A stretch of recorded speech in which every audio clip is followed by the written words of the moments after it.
The unmistakable crack of a bullet passing inches from her head sent Elena Volkov rolling to her left, abandoning the position she'd held motionless for the past 6 hours. The Hindu Kush mountains of Afghanistan were unforgiving in April 2019. Bitter cold at night, blistering sun by day. Elena had been tracking her target since dawn, a high-value terrorist commander known only as the Architect, responsible for coordinating attacks that had killed 27 American soldiers over the past year. Another shot splintered rock where her head had been seconds earlier. She was compromised. Somewhere on the opposing ridge, a skilled enemy sniper had spotted her. Elena crawled rapidly behind an outcropping, her ghillie suit blending perfectly with the rocky terrain. Her earpiece crackled to life. "Silent Storm, be advised, target is moving to extraction point. You have less than 2 minutes before he's in the vehicle. Team Bravo is pinned down and cannot intercept. Take the shot or mission fails." Elena's breathing remained controlled despite the gravity of the situation. 2,200 meters to target. Crosswind at 18 knots. 20-degree downward slope. The Barrett M82A1 in her hands was capable of the shot, but few snipers alive could make it under ideal conditions, let alone while under enemy fire. She calculated rapidly. There would be no second chance. One bullet to complete the mission, or Bravo team would be overrun trying to reach the target on foot. Elena rose to a kneeling position, exposing herself momentarily. The enemy sniper fired immediately, the bullet kicking up dust at her feet. But in that instant, she had seen him. A flash of reflection from his scope approximately 800 meters to her west. She now had 2 targets, not one. "Silent Storm, 30 seconds to extraction." The voice in her ear was urgent now. Elena settled behind her rifle, aligning her eye with the scope. Her heartbeat slowed as her father had taught her years ago. Between heartbeats was where accuracy lived. She exhaled half a breath and held it. The Architect appeared in her crosshairs, moving quickly toward an armored SUV surrounded by guards. Elena made her final calculations, adjusting for distance, wind temperature, and the Coriolis effect caused by Earth's rotation. She squeezed the trigger. The Barrett roared at its massive recoil absorbed by her shoulder. Through her scope, she watched as the Architect collapsed mid-stride, the .50 caliber round finding its mark despite the near-impossible conditions. In the same fluid motion, she pivoted, reacquiring the enemy sniper's position and firing a second shot before he could react to her new location. The radio erupted with confirmation. "Target down, holy shit, Silent Storm, confirmed kill at 2,200 meters. That's a new base record." Elena didn't respond immediately. She methodically packed her rifle, sweeping the area for any evidence of her presence. Only when she was moving toward extraction did she key her mic. "Silent Storm to control, both targets eliminated, requesting extraction at secondary LZ." The voice that responded held unmistakable awe. "Copy that, Silent Storm. Extraction en route. Commander Reynolds wants to meet you personally when you return to base." Elena allowed herself the faintest smile. Reynolds, the man who had spent years trying to keep her behind a desk. The man who had once told her women had no place in special operations. The man who still didn't understand what Silent Storm truly meant. As the extraction helicopter approached, Elena reflected on the long path that had led her to this moment. It had begun 30 years earlier, not in these mountains, but in the frozen forests of another conflict altogether, Montana.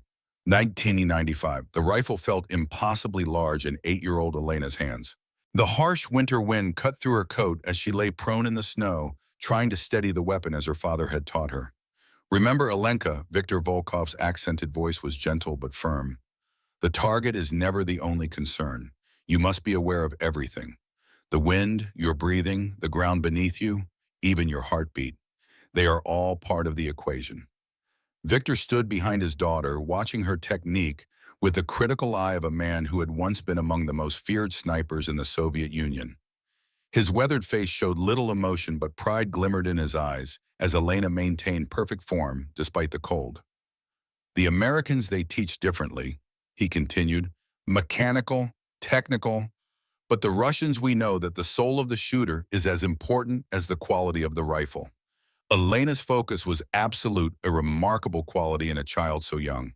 The small target stood 100 yards away, significant distance for her age and the modified .22 caliber rifle she held. Breathe in, Victor instructed. Now out halfway. Hold. Elena followed, precisely her small finger taking up the slack in the trigger. Now between heartbeats, fire. The rifle cracked impossibly loud in the silent forest. Through the scope, Elena saw the center of the target tear open, a perfect shot. Good, Victor said simply, though his tone conveyed deeper approval. Again. This routine had become their ritual since moving to Montana 6 years earlier. Few in the small community knew much about the quiet Russian immigrant and his intense daughter.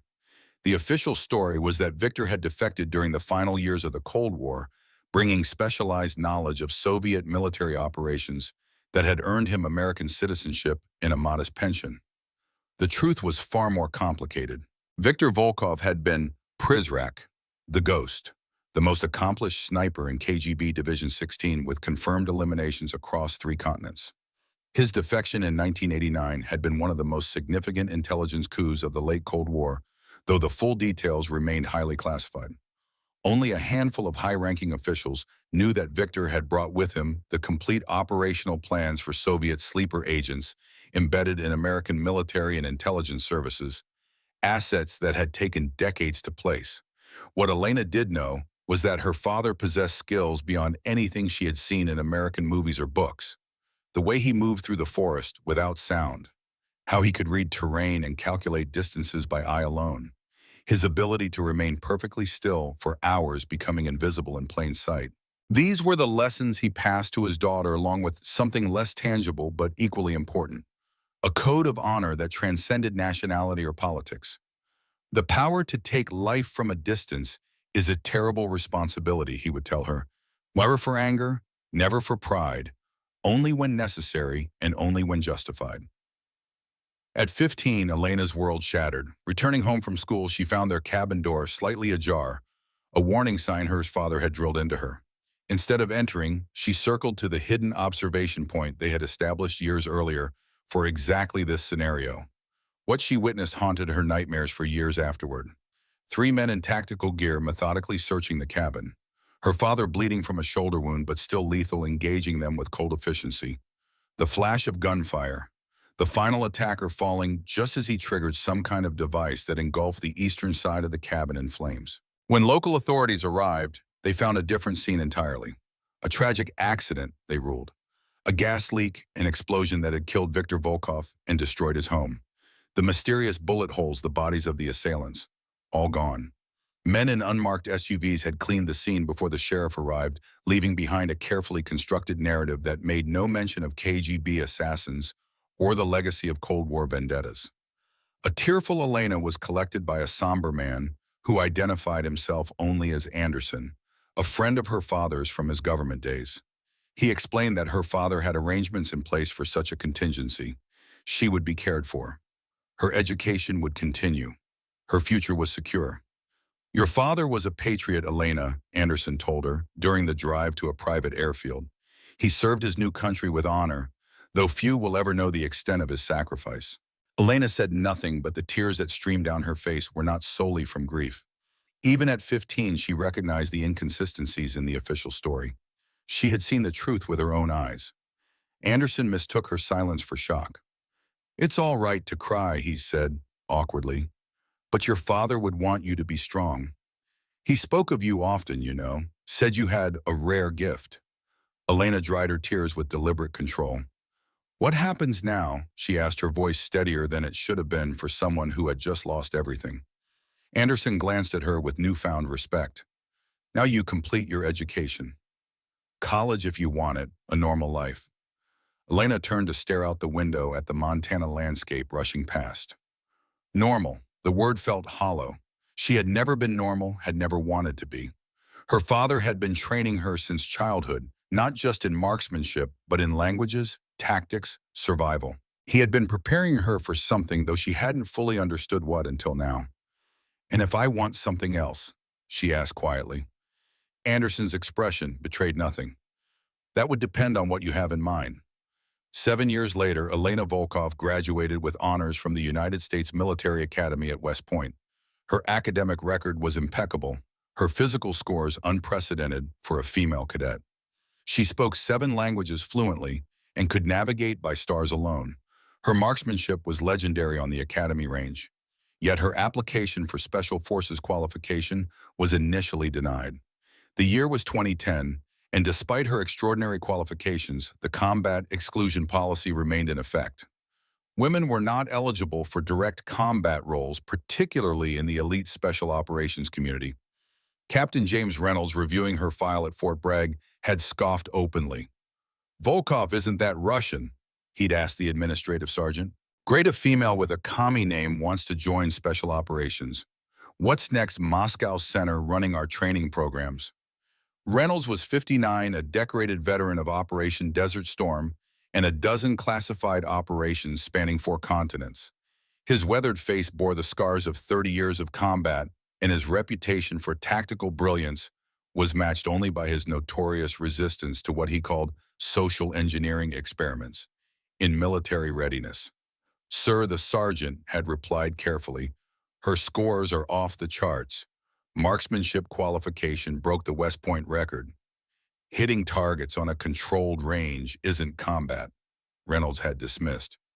"Forward her file to intelligence. She can translate Russian intercepts or something useful like that." The sergeant hesitated. "Sir, there's a note in her file from General Harrison. He's requesting special consideration." Reynolds' eyebrows had risen at that. Harrison was not a man who made such requests lightly. Grudgingly, he had authorized Elena's preliminary admission to the qualification course, certain she would wash out within the first week, like the handful of other women who had been permitted to attempt it. Elena arrived at Fort Bragg with a single duffel bag and the quiet determination that had defined her since childhood. The training cadre had prepared a special welcome for her. Extra physical demands, additional equipment, weight, subtle procedural changes designed to push her beyond breaking point. For the first 48 hours of processing, she was confined to temporary female quarters, a half-mile from the main training area, requiring her to double time to every formation. Her assigned gear was mysteriously heavier than the male candidates. The obstacle course she faced had been adjusted to require greater upper body strength than the standard version. None of it fazed her. Elena recognized the tactics immediately. Her father had warned her years ago that proving herself would require overcoming not just the standard challenges, but the additional barriers erected specifically to exclude her. She had prepared accordingly, training for 2 years, with weights exceeding the heaviest possible equipment load, running distances well beyond course requirements, mastering techniques that maximized efficiency rather than relying on brute strength. By the end of the first week, the training cadre had shifted from overt attempts to eliminate her to silent observation. By the second week, the other candidates had stopped viewing her as an interloper and begun recognizing her as a potential asset. By the third week, instructors were using her techniques as examples. Only Reynolds remained openly skeptical, watching her progress with narrowed eyes and pursed lips. During the final qualification event, he personally verified her checkpoints, certain she had somehow cheated when she completed the course so efficiently. "Volkov," he called out as she reported her final coordinates. "How did you maintain your pace in zero illumination conditions?" Elena stood at attention, her face betraying no emotion. "Star navigation with terrain association, sir." Reynolds frowned. The cloud cover was total, no stars visible. "I used sound reflection patterns and wind direction correlated with the terrain model we studied, sir." Her voice was professional, matter-of-fact. "Bullshit," Reynolds said flatly. "Nobody navigates by sound in these conditions.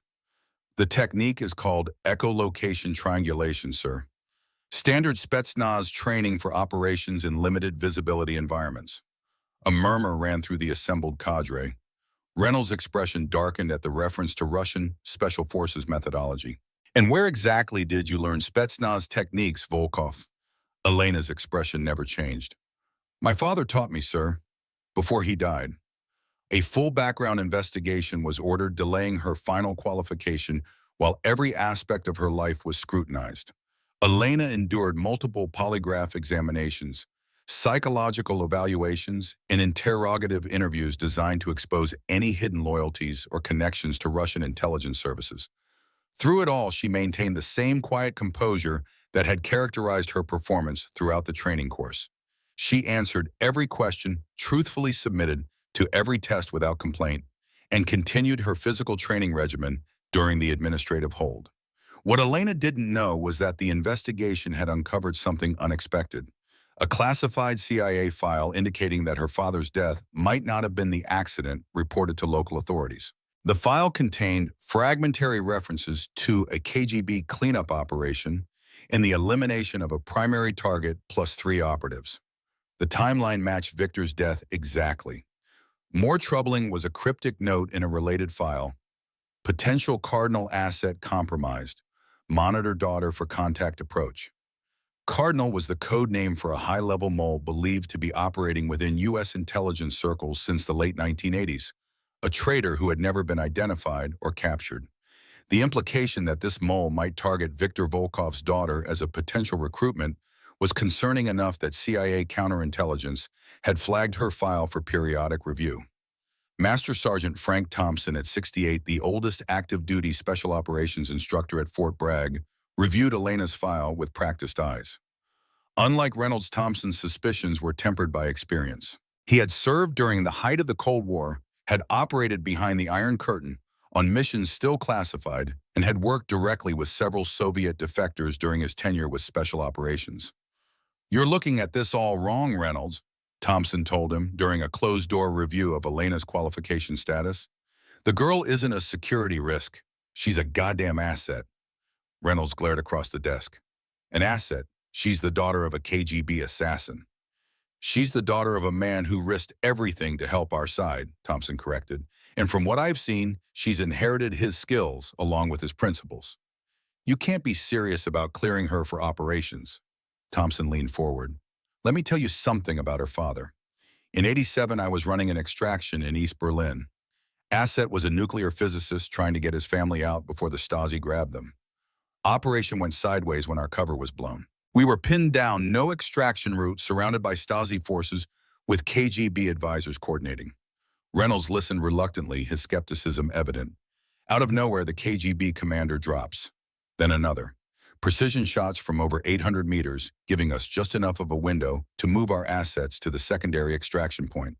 We never saw the shooter, never made contact. 2 months later, Viktor Volkov defects, bringing with him the operational plans I mentioned earlier. During debriefing, he casually mentioned providing assistance to an American team in Berlin. Thompson's weathered face showed rare emotion. "The man saved my life and the lives of 3 other operators, not to mention the physicist and his family. He did it knowing that if he was discovered, he'd be executed for treason. That's the blood that runs in Elena Volkov's veins." Reynolds remained unconvinced.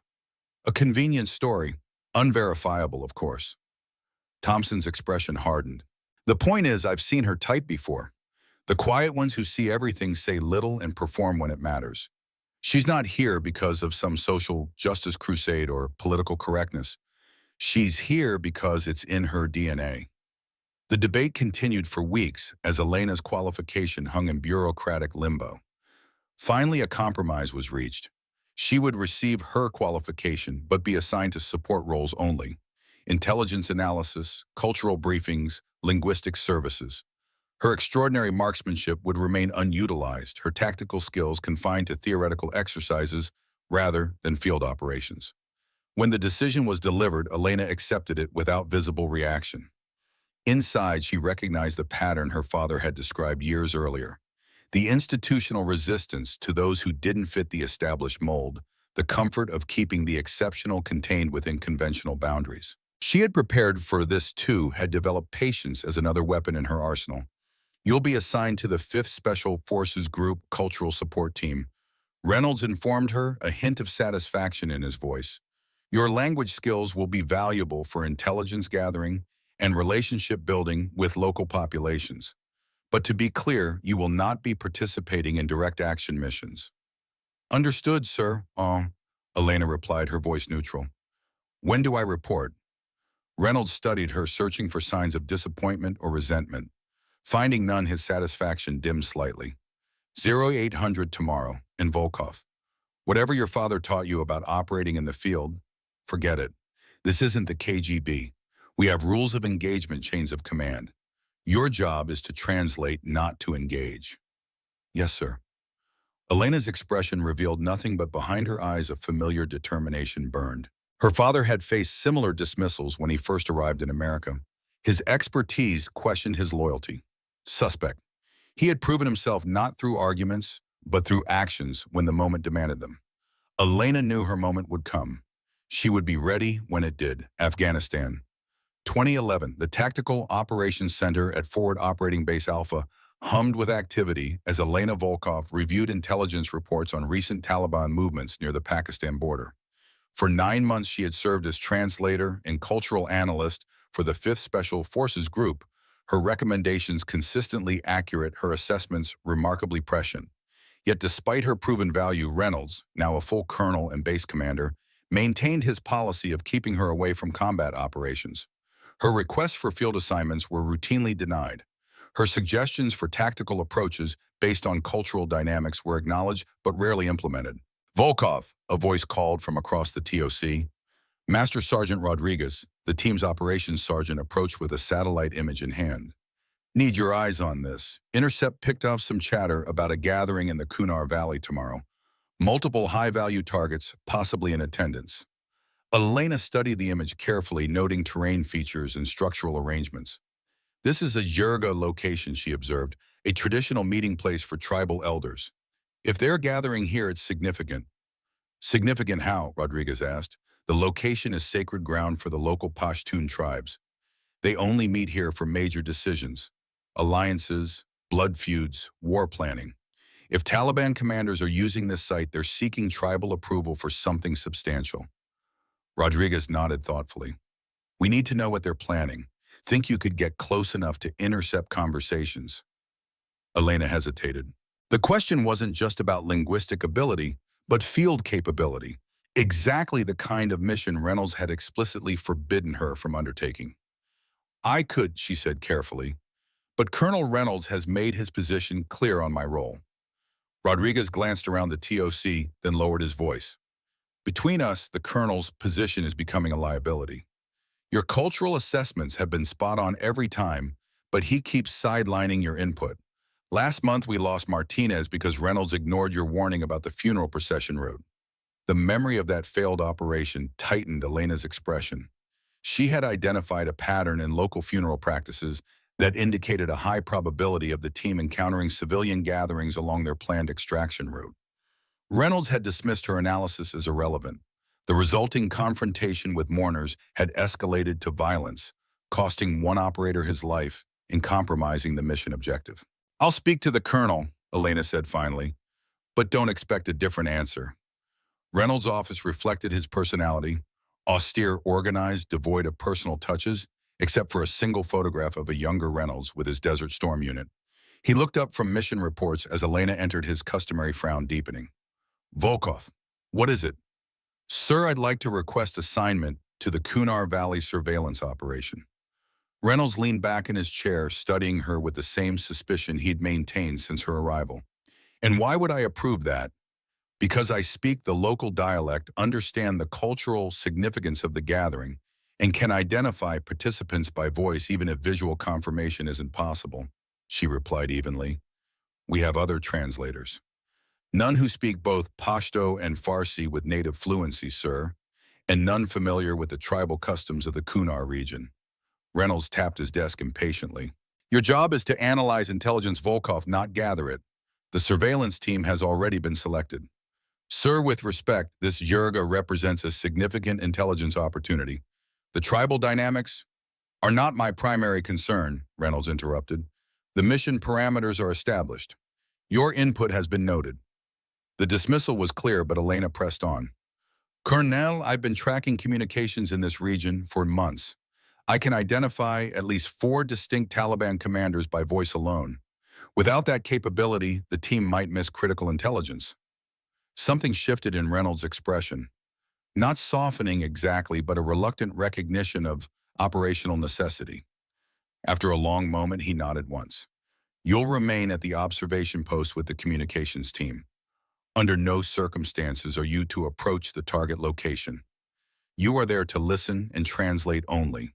Is that clear? Perfectly clear, sir. Elena's first field operation began at Uro 200 the following morning. Dressed in local attire rather than standard military gear, she accompanied a four-man team led by Rodriguez to an observation position overlooking the valley where the jirga would take place. The mission was straightforward: establish surveillance record, conversations, identify participants, and extract without detection. The observation post was a small cave in the hillside offering limited visibility of the meeting site but excellent acoustic properties for the sensitive directional microphones they carried. Elena helped position the equipment, her movements efficient and practiced, despite never having deployed on such a mission before. "You've done this before," Rodriguez observed quietly as she calibrated a parabolic microphone with expert precision. Elena didn't look up from her work. "My father believed in practical education." By dawn, the team had established a comprehensive surveillance network. Elena monitored the audio feeds, her attention absolute as she distinguished between multiple conversations, identifying speakers, and translating key information in real time. "They're discussing a coordinated attack on multiple ISAF outposts," she reported, her voice low, "including FOB Alpha. Timeline is 3 days from now." Rodriguez processed this information with professional calm, though the implications were severe. "Can you identify the primary planners?" Commander Haqqani is leading the discussion. I recognize his voice from previous intercepts. "Two others I don't know. Wait." She adjusted the frequency slightly. "There's someone else. They're calling him engineer. He's describing explosive device placements." For 4 hours, Elena provided continuous intelligence as the meeting progressed, revealing attack plans, supply routes, and force distributions. The information was unprecedented in its detail and tactical value, potentially saving dozens of American lives. As the jirga concluded, Rodriguez began preparations for extraction. "Good work, Volkov. This intel will—" The sharp crack of a rifle interrupted him. One of the surveillance team collapsed a bullet through his chest. Before anyone could react, a second shot took down another operator. "Ambush!" Rodriguez hissed, dragging the wounded man behind cover. "We've been compromised." "Sniper northeast position, approximately 600 meters," she reported calmly, already reaching for the fallen operator's M4 rifle. Rodriguez was administering first aid to the wounded men while attempting to radio for backup, but only static answered his call. "Jammed," he muttered. "They were waiting for us." Elena assessed the situation with the clarity her father had instilled in her. 2 men down, communications compromised.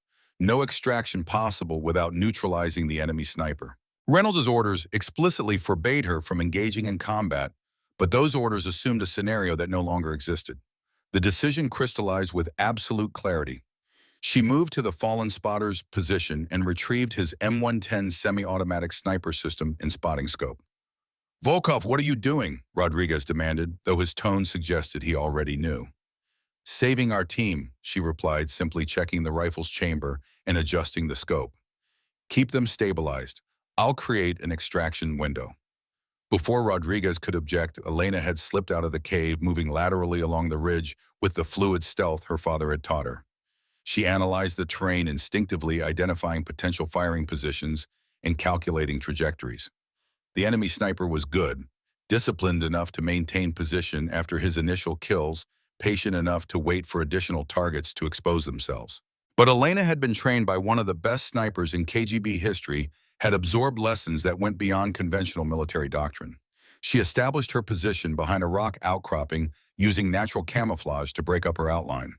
The M110 wasn't her preferred weapon, but she had familiarized herself with every firearms system available at FOB Alpha during her off-duty hours, preparing for a moment she had always known would come. Through the scope, she scanned the opposite ridge methodically. Nothing. The shooter was well concealed, probably using a ghillie suit or natural vegetation for cover. Elena closed her eyes, reconstructing the angles of the shots that had taken down her teammates. The trajectory indicated a firing position near a distinctive rock formation. When she reopened her eyes, she focused her search there. A barely perceptible movement caught her attention. Not the shooter himself, but a small displacement of vegetation that didn't match the natural wind pattern. Elena adjusted her aim, compensating for distance, wind, and elevation. She exhaled slowly, finding the space between heartbeats that her father had taught her was the perfect moment of stillness. Her finger took up the slack in the trigger. The rifle cracked, the sound echoing across the valley. Through her scope, Elena saw the impact. A direct hit. The concealed sniper collapsed his own rifle, falling from suddenly lifeless hands. Elena maintained her position, scanning for additional threats. Finding none, she keyed her backup radio, which operated on a different frequency than the team's compromised primary channel. Rodriguez threat neutralized. Begin extraction now. I'll cover your movement. For the next 20 minutes, Elena provided overwatch as Rodriguez evacuated the wounded operators down the exfiltration route to the waiting vehicle. Only when they were safely away did she begin her own extraction, moving with practiced stealth through terrain that would have challenged even experienced operators. The return to FOB Alpha was tense and silent. The wounded operators were rushed to medical, while Rodriguez reported directly to Colonel Reynolds. Elena prepared herself for the consequences she knew would follow, cleaning and returning the M110 to the armory before reporting as ordered to the colonel's office. Reynolds was waiting, his expression thunderous. "You directly violated my orders, Specialist Volkov." Elena stood at attention. "Yes, sir."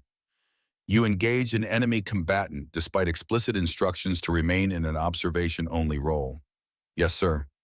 "You took command of the situation from Sergeant Rodriguez, the designated team leader." "No, sir. Sergeant Rodriguez was providing critical medical care to the wounded. I acted to secure our extraction." Reynolds' jaw tightened. "Semantics, Volkov. The fact remains you went from translator to shooter without authorization." "The alternative was mission failure and additional casualties, sir." Reynolds stared at her for a long moment, internal conflict evident in his expression. Finally, he spoke, his tone measured. "The intelligence you gathered has been verified. Attack planning against FOB Alpha and 2 other installations exactly as you reported. Potentially saved dozens of lives." He paused, seeming to struggle with his next words. "And your intervention undoubtedly saved Rodriguez and the wounded operators. The surgical team reports they'll both recover fully." Elena remained silent, recognizing that Reynolds was working through his own cognitive dissonance, reconciling his preconceptions about her with the reality of her performance under fire. "You're confined to base pending a formal review of your actions," he said finally. "I've submitted a complete report to command. They'll determine whether your violation of direct orders warrants disciplinary action or," he hesitated, "commendation." "Understood, sir." As Elena turned to leave, Reynolds added something unexpected. "That shot, 600 meters crosswind moving target. That's exceptional marksmanship for someone who's supposedly just a translator." Elena met his gaze directly for the first time. "I told you my father taught me well, sir." Something unspoken passed between them in that moment. Not acceptance exactly, but a grudging recognition. Reynolds still didn't trust her, still questioned her motives and loyalty, but he could no longer deny her competence or her willingness to risk herself for her team. As Elena left Reynolds' office, she noticed Sergeant Thompson watching from across the command center, his weathered face bearing a knowing expression. He gave her a barely perceptible nod of approval, one sniper acknowledging another. Elena returned to her quarters knowing that a line had been crossed. She had revealed capabilities that went far beyond her assigned role, had demonstrated skills that raised questions about her preparation and training. Reynolds would be more suspicious than ever, more determined to keep her contained. But she had also proven herself in the one arena that mattered most to men like Reynolds: combat. She had performed when lives were on the line, had made the difficult decisions that defined operators rather than support personnel. The very qualities that made Reynolds distrust her, her Russian heritage, her father's KGB background, her exceptional capabilities, were precisely what had saved American lives today. The irony wasn't lost on her as she cleaned her personal sidearm that evening, checking and rechecking the mechanism with the meticulous attention her father had instilled. Viktor Volkov had defected to America believing in its potential and the principles it claimed to uphold. He had died defending those principles, killed by the very system he had abandoned. Elena chambered around, then ejected it, watching the brass gleam in the harsh fluorescent light of her quarters. The path forward would not be easy. Reynolds would watch her more closely now, looking for any sign of divided loyalty or hidden agenda. The institutional barriers would grow higher, the scrutiny more intense. But for the first time since arriving in Afghanistan, Elena felt something her father had often spoken about: the clarity that comes from action, from proving oneself not through words, but through decisions under fire. Silent Storm, they would call her later after other missions, other impossible shots. But the storm had always been there, building quietly since that day in Montana when she watched her father die, defending his chosen home. The real question wasn't whether Elena Volkov would become the operator her father had trained her to be. The question was whether America's special operations community was prepared for what that truly meant. 3 weeks after the Kunar Valley incident, Elena Volkov remained confined to Phobia B Alpha, her status in bureaucratic limbo, while command reviewed the operation. The formal inquiry had produced no clear directive. Her unauthorized engagement of an enemy combatant constituted a direct violation of orders, yet the intelligence gathered and lives saved complicated any straightforward disciplinary action. In the interim, Colonel Reynolds had restricted her duties to base intelligence analysis, keeping her firmly away from operational planning and field activities. Elena accepted this limitation without complaint, focusing instead on what she could control, continuing her linguistic analysis of intercepted communications, developing cultural briefings for upcoming missions, and maintaining her physical conditioning during pre-dawn training sessions when the base was still quiet. What Reynolds didn't know was that Elena had established an informal network within the base community. Rodriguez, grateful for her intervention in the valley, had begun advocating for her inclusion in operational planning. Several of the intelligence analysts had recognized patterns in her cultural assessments that consistently proved accurate.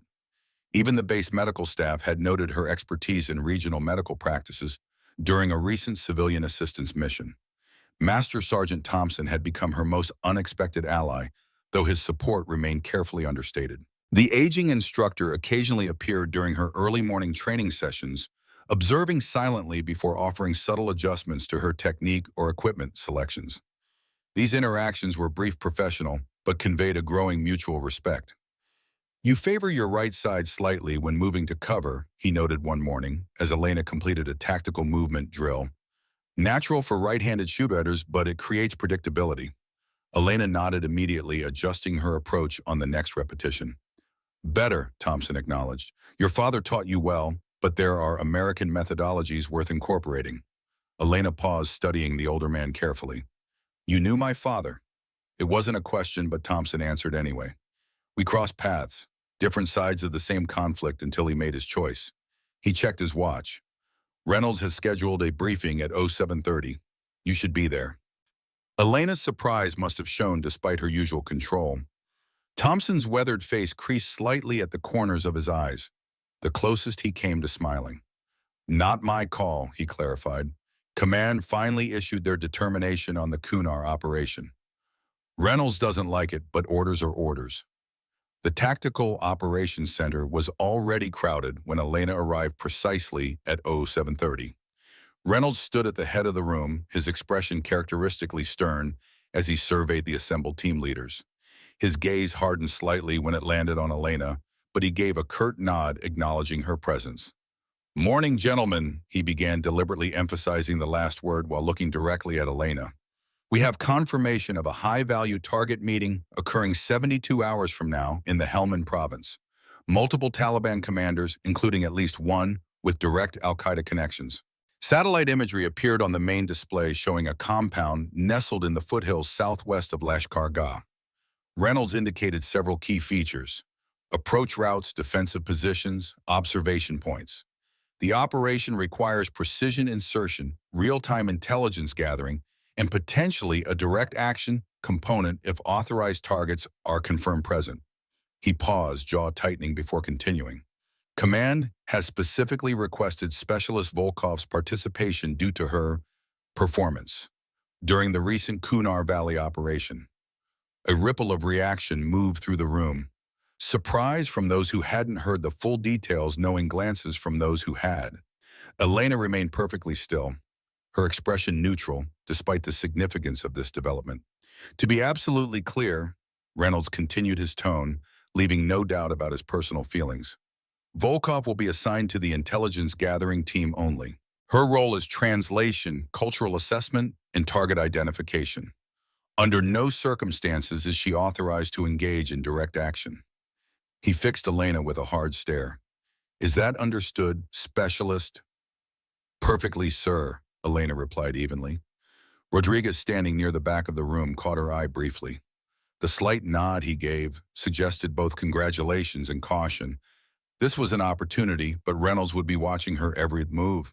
The briefing continued for another 40 minutes, detailing insertion methods, communication protocols, and contingency planning. Throughout, Elena absorbed every detail with the focused attention that had characterized her entire military career, asking precise questions about local tribal affiliations and regional dialectical variations that might affect intelligence gathering. As the briefing concluded, Reynolds addressed final questions before dismissing the team. Gear check at 1600, wheels up at Oro 200. Get some rest while you can. The assembled operators dispersed each to their specific preparation routines. Elena turned to leave when Reynolds' voice stopped her. Volkov, a word. She approached his position at the tactical display standing at parade rest as the last of the other personnel filtered out of the TOC. When they were alone, Reynolds studied her with the same suspicion he had maintained since her arrival at FOB Alpha. This wasn't my decision, he said finally. Command believes your linguistic skills and cultural knowledge outweigh the risk of including you in a sensitive operation. I understand, sir. Do you? Reynolds leaned closer, lowering his voice. Because I'm not convinced you understand your position here. You're being granted access to this operation because of specific technical skills, not because anyone believes you belong in special operations. Elena met his gaze steadily. My objective is mission success, sir. Personal validation isn't a consideration. Something flashed in Reynolds' eyes. Frustration at her composure, perhaps, or irritation at being denied the reaction he sought. You have a peculiar background, Volkov. Father defects from KGB at the exact moment the Soviet Union begins to collapse. Brings just enough intelligence to buy himself American protection. Raises a daughter with extraordinarily specific skill sets. Now that daughter appears in my command, seeking access to sensitive operations. He let the implication hang in the air between them. You're suggesting I'm some kind of sleeper agent, sir? Elena asked, her voice betraying nothing. I'm suggesting that coincidences make me uncomfortable, especially when they involve former Soviet assets and their mysteriously gifted offspring. Elena considered her response carefully. This was not just about the upcoming operation, but about the fundamental mistrust that had shadowed her since childhood. The suspicion that followed her father even after he had sacrificed everything for his adopted country. My father defected because he believed in something better than what he had served, she said finally. He taught me his skills because he understood that capability is security, and he died protecting the country that had taken us in, killed by the very people you seem to think I might be working for. For a moment, something like uncertainty crossed Reynolds' expression. Your father's death was ruled an accident. Yes, that was the official determination. Their eyes locked in a moment of unspoken communication. Reynolds had access to classified files Elena had never seen, but Elena had witnessed what no report contained. The tactical team that had come for her father, the brutal efficiency with which he had eliminated them before succumbing to his wounds. This operation is too important for distractions, Reynolds said, finally stepping back. Do your job, nothing more. Always, sir. As Elena left the TOC, she sensed she had revealed more than intended, not in her words, but in what remained unspoken. Reynolds was no fool. He had served long enough to recognize when official reports concealed more complicated truths. Whether this would increase his suspicion or begin to erode it remained to be seen. She had 24 hours to prepare for the most significant operation since her arrival in Afghanistan. Whatever Reynolds' personal feelings, she had been granted the opportunity to prove herself in the field. She would not waste it. The Black Hawk helicopter thundered through the night sky, maintaining no nap of the Earth flight profile to avoid detection by Taliban observation posts. Inside the darkened cabin, Elena checked her equipment one final time. Communication gear, recording devices, night vision, and her assigned sidearm. The mission profile was straightforward. The team would establish an observation post overlooking the compound, gather intelligence on the meeting participants, and relay information to command for potential follow-up action. Across from her sat Rodriguez, now recovered from the injuries sustained during the Kunar Valley operation. Next to him, Specialists Wilson and Chen completed the four-person surveillance team. Neither man had worked with Elena previously, and both had regarded her with the reserved assessment typical of operators encountering unknown quantities. 5 minutes to insertion. The pilot's voice crackled through their headsets. Rodriguez leaned forward. Final check, team. Comms. Each member confirmed their communication systems were operational. Remember, this is observation only. Rodriguez emphasized, his gaze lingering on Elena. We gather intel, identify targets, then extract clean. No engagement unless directly compromised. Clear. Everyone nodded. The unspoken subtext was evident. No repeat of the Kunar Valley incident. The helicopter descended into a small clearing 5 kilometers from the target compound. The team disembarked rapidly, establishing security, while the aircraft lifted away its sound, soon fading into the distance. Within moments, they had disappeared into the darkness, moving silently toward their objective. The night landscape of Helmand Province presented different challenges than the mountainous Kunar Valley. Here, the terrain was more open with rolling hills and sparse vegetation offering limited concealment. The team moved in disciplined silence, using micro-terrain features and disciplined light discipline to avoid detection. Elena's awareness extended beyond the immediate tactical considerations. She noted markers of local tribal presence, particular arrangements of stones that signified territorial boundaries, subtle trail modifications that indicated regular passage, the remnants of cooking fires positioned according to regional customs. 2 local compounds ahead, she whispered to Rodriguez, positioned for water access, likely sympathetic to Taliban based on orientation. Rodriguez gave a questioning look, clearly wondering how she could make such an assessment in near total darkness. Entryways face Mecca but are offset 7 degrees, Elena explained quietly. Regional indicator of Haqqani network alignment. Rodriguez nodded, adjusting their path to create additional distance from the compounds. This was precisely the kind of cultural intelligence that had led to her inclusion despite Reynolds' reservations. By 0330, the team had reached their designated observation position, a small ridge overlooking the target compound from approximately 800 meters. The position offered excellent sightlines while providing adequate concealment if they remained disciplined.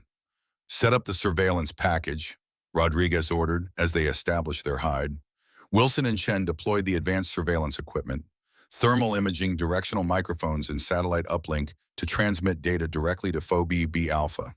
Elena focused on positioning the audio capture devices, fine-tuning them to filter wind noise and optimize for human voices. Primary frequency established, she confirmed, adjusting the headset. I can detect movement within the compound. Multiple heat signatures consistent with human patterns.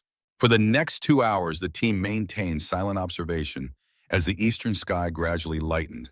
The compound below showed increasing activity, guards establishing positions, vehicles arriving, the methodical preparation that indicated an important gathering. Elena monitored the communication frequencies, translating snippets of conversation as they became audible. Perimeter guards discussing expected arrivals, she reported, reference to the engineer multiple times. Appears to be a key figure expected by mid-morning. Rodriguez relayed this information to command, while Wilson maintained visual surveillance through a high-powered spotting scope. Vehicle approaching from the south, Wilson reported. SUV Toyota Land Cruiser heavily armed escort. As the vehicle entered the compound, Elena focused the directional microphone on the greeting party. The voices were faint but distinguishable to her trained ear. Commander Haqqani has arrived, she translated. They're discussing... Wait, she adjusted the frequency slightly, concentration deepening. There's mention of shipments arriving through the northern road, weapons and something called Project Crimson. Rodriguez frowned. Project Crimson, that's a new designation. They're being careful, Elena noted, using coded language even among themselves. But there's a pattern to the references. It appears to be something recently acquired, possibly from former Soviet stockpiles. The implication hung in the air unspoken. Soviet-era weapons, particularly those from unsecured stockpiles following the USSR's collapse, represented a significant threat escalation. Nuclear material, biological agents, chemical weapons, all had been inadequately secured during the chaotic transition period. For the next several hours, the team documented arrivals, recorded conversations, and compiled intelligence as the meeting below unfolded. Elena's translations revealed an increasingly alarming picture. Coordinated attacks planned across multiple provinces, references to spectacular demonstrations intended to drive foreign forces from Afghanistan, and repeated mentions of Project Crimson. At 1100 hours, a satellite call from command reached their position. Sentinel team, this is Control. Be advised, we're tracking a high-priority vehicle approaching your target location from the northeast. Intelligence suggests this may be Faraz Ahmadzai, known associate of al-Qaeda leadership. Confirmation of his presence would authorize transition to direct action protocol. Rodriguez acknowledged the transmission, then turned to his team. Potential game changer. If we confirm Ahmadzai, this becomes a capture or kill mission. Wilson Chen prepped the targeting package. Volkov focused on voice confirmation when he arrives. The atmosphere in the observation post shifted subtly. What had been a passive intelligence gathering operation now carried the potential for direct engagement, exactly the scenario Reynolds had been determined to prevent. Elena adjusted her equipment, isolating the optimal frequencies for voice capture, while reviewing the intelligence briefing on Ahmadzai. The file contained limited audio samples of his speech, but noted distinctive pronunciation patterns resulting from his education in Pakistan. Vehicle approaching, Wilson reported, matches the profile from Control. Elena focused completely on the audio feed as the new arrival entered the compound. The greeting ceremony followed traditional patterns with formal exchanges in Pashto between the visitor and compound leadership. She listened intently, isolating the newcomer's voice and analyzing his speech patterns. Voice comparison is inconclusive, she reported after several minutes. Similar speech patterns to Ahmadzai's known recordings, but some phonetic inconsistencies in the glottal stops. Rodriguez frowned. Control needs certainty. Can you get better audio? Elena studied the compound layout, noting the positioning of the gathering. They're moving inside the main structure. Our current audio capture angle is suboptimal. Options, Rodriguez prompted. Elena hesitated, knowing her next suggestion would push against the operational boundaries Reynolds had established. There's a secondary position 200 meters closer that would provide better audio isolation. I could relocate there temporarily for voice confirmation. Rodriguez considered this, clearly weighing the tactical risk against the intelligence value. That puts you dangerously close to their perimeter security. I can manage the approach, Elena assured him. My clothing matches local patterns, and I know how to move without triggering suspicion. After a moment's consideration, Rodriguez nodded. 30 minutes maximum. Maintain constant communication. First sign of compromise, you withdraw immediately. Understood. Elena prepared for the closer approach, removing military-specific equipment and adjusting her appearance to mirror local women's movement patterns. She had studied regional behavioral characteristics extensively, understanding how subtle differences in gait posture and rhythm could reveal an outsider to observant locals. Channel 3 for emergency communication, Rodriguez reminded her. Chen will maintain continuous overwatch from here. With a final equipment check, Elena slipped away from the observation post, moving with the measured pace of a local woman traversing familiar territory. Her route utilized natural depressions in the terrain, staying within shadow lines whenever possible. To any observer, she would appear as just another Afghan woman moving between compounds, a common enough sight to avoid particular attention. Reaching the secondary observation position, a small cluster of rocks providing both concealment and a clear audio path to the compound, Elena deployed the compact directional microphone. The improved position immediately yielded clearer audio from inside the main building. Ahmadzai is discussing delivery schedules, she reported quietly into her communication device. Voice patterns now match reference samples with 85% confidence. Wait. Elena adjusted the frequency, slightly isolating a new voice that had joined the conversation. The speaker was using heavily accented Pashto, but with distinctive speech patterns that triggered immediate recognition. Second voice present, speaking Pashto with Russian accent, discussing technical specifications for Project Crimson.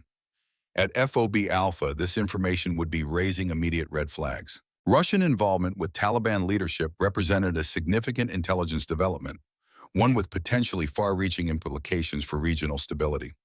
Elena continued monitoring the conversation, providing real-time translation as the meeting participants discussed deployment strategies and technical requirements.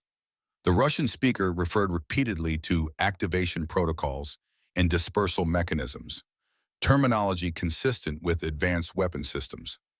Suddenly, the conversation shifted, the tone changing from planning to immediate concern. They're discussing surveillance concerns, Elena translated urgently. Someone reported unusual movement on the western approach. Rodriguez's voice came through her earpiece immediately. Pull back now, Volkov. Compromised observation protocol. Elena began disassembling her surveillance equipment with practiced efficiency, preparing to withdraw to the main observation post. As she secured the last component, movement caught her peripheral vision. Two armed men approaching her position from the southeast, clearly following a reported disturbance. Two tangos moving toward my position, she reported calmly, withdrawing to secondary exfil route. She slipped away from the observation point, moving perpendicular to the approaching guards before they could reach her previous location. The maneuver should have provided clean disengagement, but as she rounded a small rise, she encountered what she had feared most. A local shepherd with his small flock staring directly at her. Time compressed into a critical decision point. The shepherd's expression shifted from surprise to understanding as he registered her non-Afghan features. His hand moved toward a small radio at his waist. A Taliban spotter, not a simple herder. Elena crossed the distance between them in 3 swift strides, striking with precise force at the junction of his neck and shoulder. The man collapsed silently, unconscious but alive. She secured him quickly, using his own garments to bind and gag him before concealing him in a shallow depression. Perimeter security compromised, she reported. Local spotter neutralized, but discovery is imminent. Team needs to relocate immediately. Rodriguez's response was immediate and professional. Understood. Fall back to a rally point, Charlie. Wilson has eyes on additional movement around the compound perimeter. Elena moved rapidly toward the designated rally point, maintaining cover, while processing the tactical situation. The observation mission was now compromised, but they had gathered critical intelligence about Project Crimson and confirmed Russian involvement. A successful extraction would make the operation a qualified success despite the compromise. Reaching Rally Point Charlie, a dry riverbed offering concealment for movement, Elena rejoined the team. Rodriguez was already coordinating with command for emergency extraction. Helicopter ETA 12 minutes, he informed them. We move to the extraction point together. Chen take point.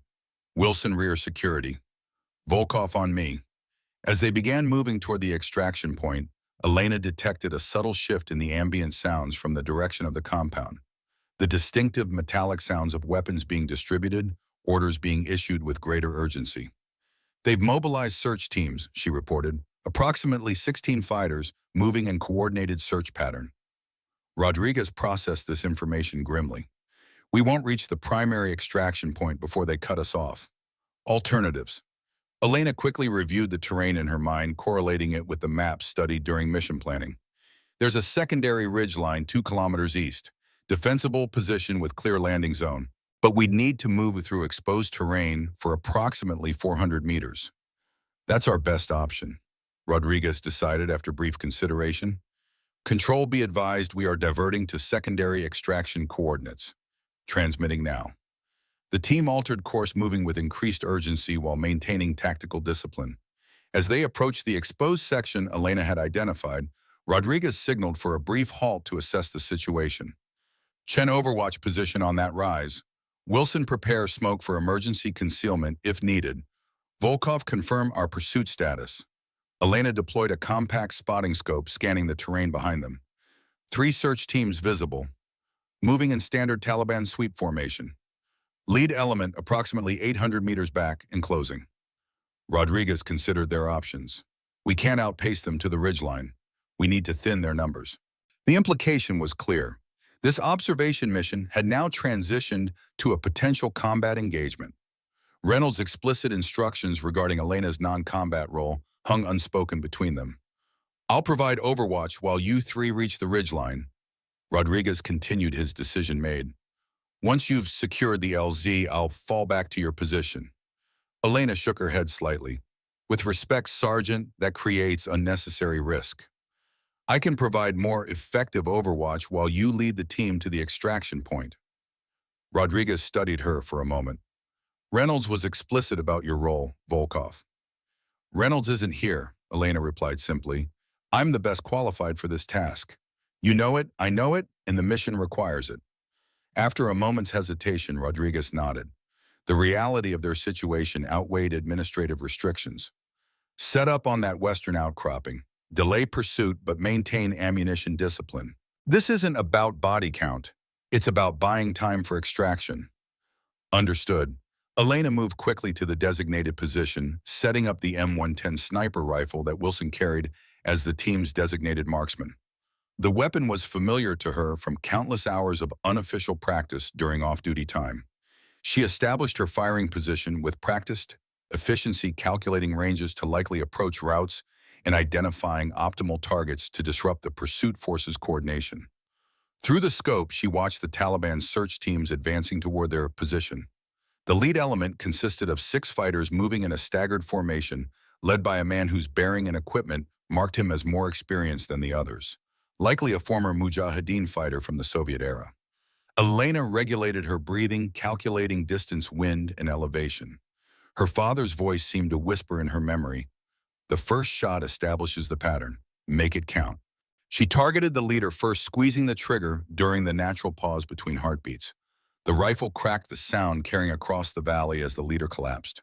Before the remaining fighters could react, Elena had already acquired her second target, the radio man whose equipment suggested he maintained communication with the other search teams. 2 precise shots in rapid succession, both targets eliminated. The remaining fighters scattered for cover, their coordinated advance dissolving into individual survival responses. Through her scope, Elena observed the predictable reaction: confusion followed by uncoordinated fire directed toward her general position. The suppression was ineffective but served its purpose, focusing attention on her location rather than the team's movement toward the extraction point. Elena maintained her position, taking carefully selected shots whenever the pursuers attempted to establish coordination or advance. She wasn't attempting to maximize casualties, but to disrupt cohesion and delay pursuit, exactly as the mission required. After several minutes, she observed a more concerning development. One of the Taliban fighters had deployed what appeared to be a PK machine gun, setting it up to provide sustained fire against her position. This represented a significant escalation in firepower that could effectively pin her down. Elena calculated rapidly, shifting her aim to the machine gun position. The distance was considerable, approximately 600 meters with significant crosswind. As the gunner began final preparations, she took the shot, striking him in the chest and neutralizing the immediate threat. Her radio crackled with Rodriguez's voice. "Volkov team has reached the ridgeline. LZ secured. Extract ETA 4 minutes. Fall back to our position now. Copy, beginning withdrawal." Elena fired 2 final shots to discourage immediate advance, then began her tactical retreat, moving from cover to cover in a disciplined pattern that minimized exposure while maintaining awareness of pursuit elements. The ridgeline was visible ahead, with Rodriguez's team establishing a defensive perimeter around the small clearing that would serve as an improvised landing zone. She had covered approximately half the distance when a new sound cut through the battlefield noise, the distinctive crack of a high-powered rifle firing from her left flank. The round impacted close enough to send fragments of rock skittering across her position. Elena's training took over instantly. She dropped to ground level, using micro-terrain features for concealment while scanning for the shooter's position. The shot had come from an elevated position approximately 500 meters to the northeast, a trained marksman using terrain advantages precisely as she would have done. This was no ordinary Taliban fighter. The positioning, the timing of the shot, this was someone with formal training, possibly the Russian whose voice she had detected during the meeting. If so, he represented a threat beyond the capabilities of the regular fighters they had encountered thus far. Another shot confirmed her assessment, the round passing close enough that she felt the displacement of air. The shooter was adjusting fire with professional precision, walking rounds closer to her position with each attempt. Elena had a critical decision to make. Continuing movement toward the extraction point would expose her to the sniper's field of fire. Engaging the sniper would delay her extraction, but potentially neutralize a high-value intelligence target, the Russian advisor linked to Project Crimson. The distant sound of helicopter rotors made the decision more urgent. The extraction aircraft was approaching, and the Taliban forces would undoubtedly redirect their attention to this more significant target. If the enemy sniper remained in position, he could target the helicopter during its vulnerable landing phase. Rodriguez's voice came through her radio again. "Volkov, what's your status? Extract is 2 minutes out. Enemy sniper has me pinned. she replied calmly. Position it to threaten the helicopter during landing. I need to neutralize him before extraction. A pause, then understood. Wilson is setting up to provide covering fire. Identify your target and coordinate. Elena studied the terrain where the sniper's shots had originated, identifying likely shooting positions based on elevation, concealment, and fields of fire. Through her scope, she methodically eliminated possibilities until a subtle movement caught her attention. A slight shift in position that wouldn't have been noticeable to anyone without her specialized training. Target identified, she reported. Elevated position on the northeastern ridge using rock outcropping for cover. Range approximately 500 meters. Copy that, Rodriguez acknowledged. Wilson is ready. On your mark. Elena prepared for the coordinated action. Executing in 3, 2, 1. Wilson opened fire from the ridge line, providing suppressive fire that forced the enemy sniper to adjust his position slightly. In that moment of movement, Elena had her shot. A clear view of the shooter as he repositioned behind cover. She fired once the round, striking with precision. Through her scope, she observed the immediate effect. The target collapsed, his rifle falling from suddenly lifeless hands. Target neutralized, she reported, already moving toward the extraction point. Moving to your position now. As she reached the ridgeline, the helicopter was making its final approach. Rodriguez helped her into the defensive perimeter they had established, his expression conveying professional appreciation rather than the disapproval she might have expected, given her expanded role in the operation. Good work, he said simply as they prepared to board the arriving helicopter. That was their tactical advisor based on the equipment he was carrying. Russian PMC from the looks of it. Private military contractor. The confirmation of Russian involvement elevated the significance of their mission findings considerably. This wasn't just about Taliban leadership meetings. It suggested state-sponsored involvement in insurgent activities, possibly linked to the mysterious Project Crimson. The helicopter touched down amid swirling dust, the team boarding rapidly while maintaining security against potential pursuit. As they lifted away from the ridgeline, Elena observed the Taliban forces scattered across the terrain below. Their coordinated pursuit now dissolved into disorganized individual movements following the elimination of their leadership elements. Inside the helicopter, Rodriguez was already debriefing command through secure communications. The intelligence gathered, combined with the confirmation of Russian involvement, transformed what had begun as a routine surveillance operation into a significant strategic intelligence coup. Elena sat silently, mentally reviewing the mission as they flew toward FOB Alpha. She had once again exceeded the limitations Reynolds had imposed, engaging directly in combat operations despite explicit instructions to the contrary. Yet the circumstances had demanded it. The mission's success and the team's safety had required capabilities she uniquely possessed. The true test would come upon their return. Reynolds would undoubtedly focus on her violation of operational restrictions rather than the mission's success. The critical intelligence about Project Crimson and Russian involvement might be overshadowed by administrative concerns about chain of command and role limitations. As the helicopter approached FOB Alpha, Elena prepared herself for the confrontation to come. Whatever Reynolds' reaction, she had fulfilled the fundamental military obligation, mission accomplishment, and the safety of her team. If that cost her future opportunities or even her position, she would accept those consequences without regret. What she couldn't know was that the events set in motion by this mission would soon force Reynolds to reconsider everything he thought he understood about Elena Volkov and the complex legacy she carried from her father's past. The mysterious Project Crimson would prove to be more significant than anyone had anticipated, and Elena's unique background would become not a liability, but a crucial asset in understanding the threat it represented. As FOB Alpha appeared on the horizon, Elena checked her equipment one final time, a habit instilled by her father years ago. Always return as you departed, he had taught her. Professional, prepared, ready for what comes next. What came next would test both her skills and her loyalty in ways that even Viktor Volkov could not have anticipated when he began training his daughter in the frozen forests of Montana so many years ago. Something was very wrong at FOB Alpha. Rodriguez, she said urgently, pointing toward the anomalous activity. The base is compromised. Rodriguez followed her gaze, his expression shifting from fatigue to focused alertness. Control this as Sentinel Team. Be advised, we are observing potential security breach at primary LZ. Request verification of base status. The radio remained silent. No response from control. Rodriguez exchanged glances with Elena, both recognizing the implications. Divert to secondary LZ, he ordered the pilot. An alert command that FOB Alpha may be under hostile control. The helicopter banked sharply away from the base, the mission that had begun as routine surveillance now escalating into something far more complex. Whatever Project Crimson represented, it had apparently triggered a direct action against American forces.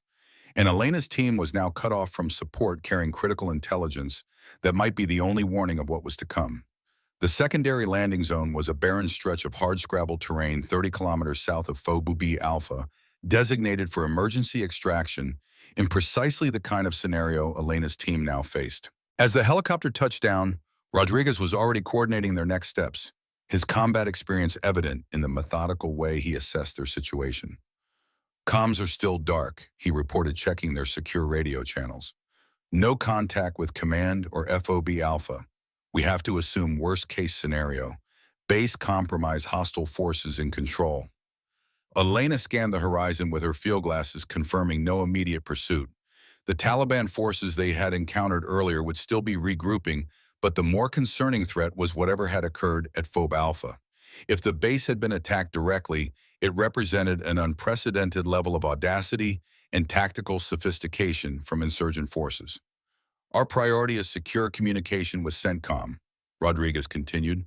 We need to transmit the intelligence on Project Crimson and the Russian involvement. Wilson set up the emergency SATCOM. Chen established perimeter security. Elena understood her role without being told. Threat assessment and tactical options. While Wilson unpacked the satellite communication equipment and Chen established defensive positions, she reviewed their situation with the analytical precision her father had instilled in her since childhood. 4 operators, limited ammunition, no resupply, potentially surrounded by hostile territory, she summarized. Communications compromised, base of operations unavailable, and carrying critical intelligence that may explain the current situation. Rodriguez nodded grimly. Assessment. We need an alternative secure location with communications capability, Elena replied. There's a CIA forward operating site approximately 20 kilometers west of here. Officially unacknowledged, known to limited personnel only. Rodriguez studied her carefully. And you know about this facility, how exactly? My father had connections, Elena answered simply. The full truth was more complicated. Viktor Volkov had maintained detailed mental maps of all intelligence outposts and regions where he operated, a professional habit he had passed to his daughter along with his other specialized skills. After a moment's consideration, Rodriguez nodded. If you're correct, that's our best option. Chen, secure any non-essential equipment here. We'll move light and fast toward the western ridgeline. As they prepared for movement, Wilson approached with the satellite phone. SATCOM established, but I'm getting interference patterns consistent with regional jamming. Can't get a clean signal to CENTCOM. This development elevated their already serious situation. Advanced communications jamming technology wasn't part of the Taliban's known capabilities. Combined with the direct assault on a fortified American base, it suggested state-level involvement, almost certainly connected to the Russian presence Elena had identified during their surveillance operation. The CIA site will have hardened communications that can penetrate jamming, Elena noted, if we can reach it. Rodriguez made his decision quickly. That's our objective then. We move in patrol formation, maintain noise and light discipline.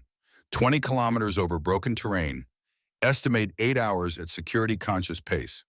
The team acknowledged the plan and began final preparations. As Elena checked her weapon and equipment, Rodriguez approached her. Volkov, he said quietly, ensuring the others couldn't overhear. I need to know exactly what we're dealing with. You recognized something back there during the mission.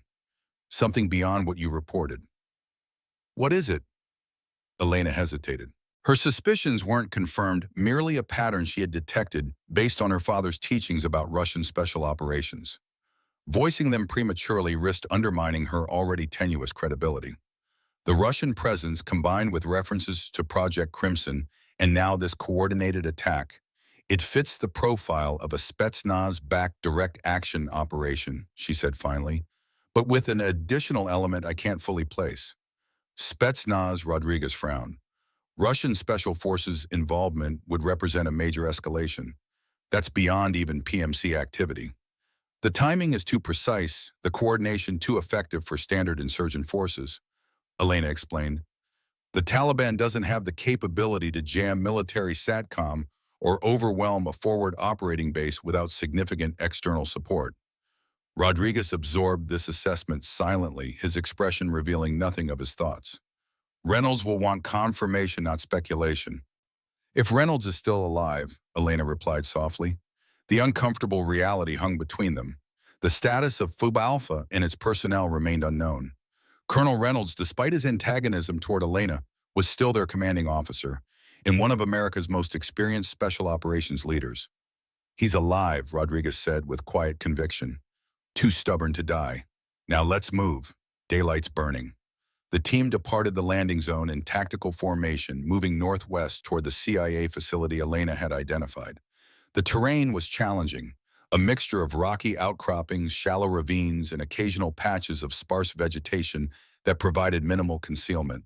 They maintained disciplined movement using terrain features for cover whenever possible, while preserving energy for the long journey ahead. 3 hours into their movement, Chen signaled from his forward position.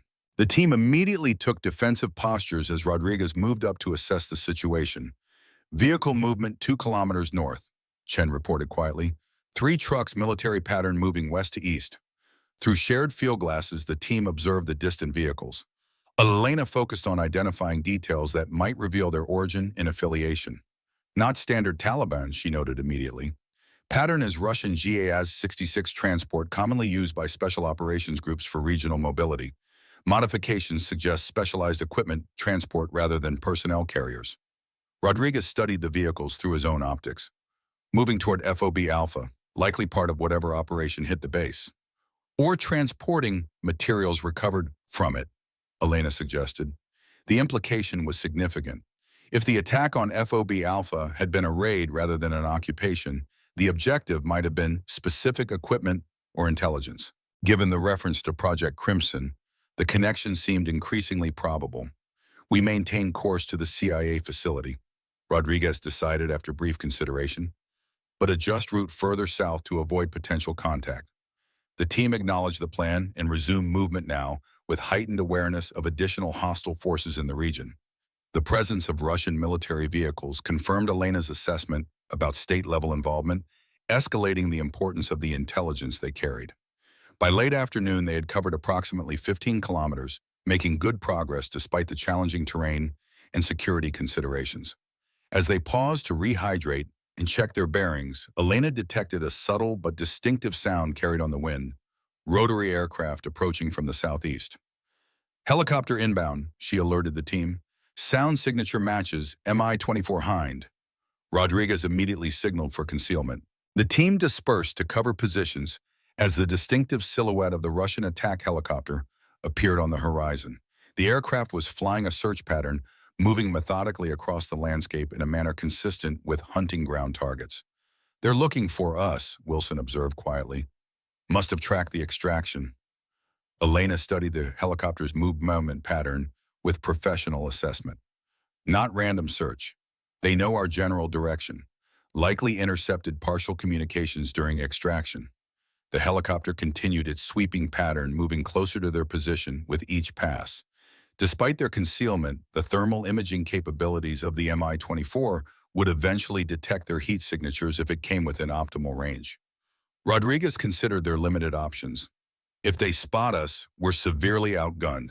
That's a flying tank with anti-personnel capabilities that exceed our countermeasures.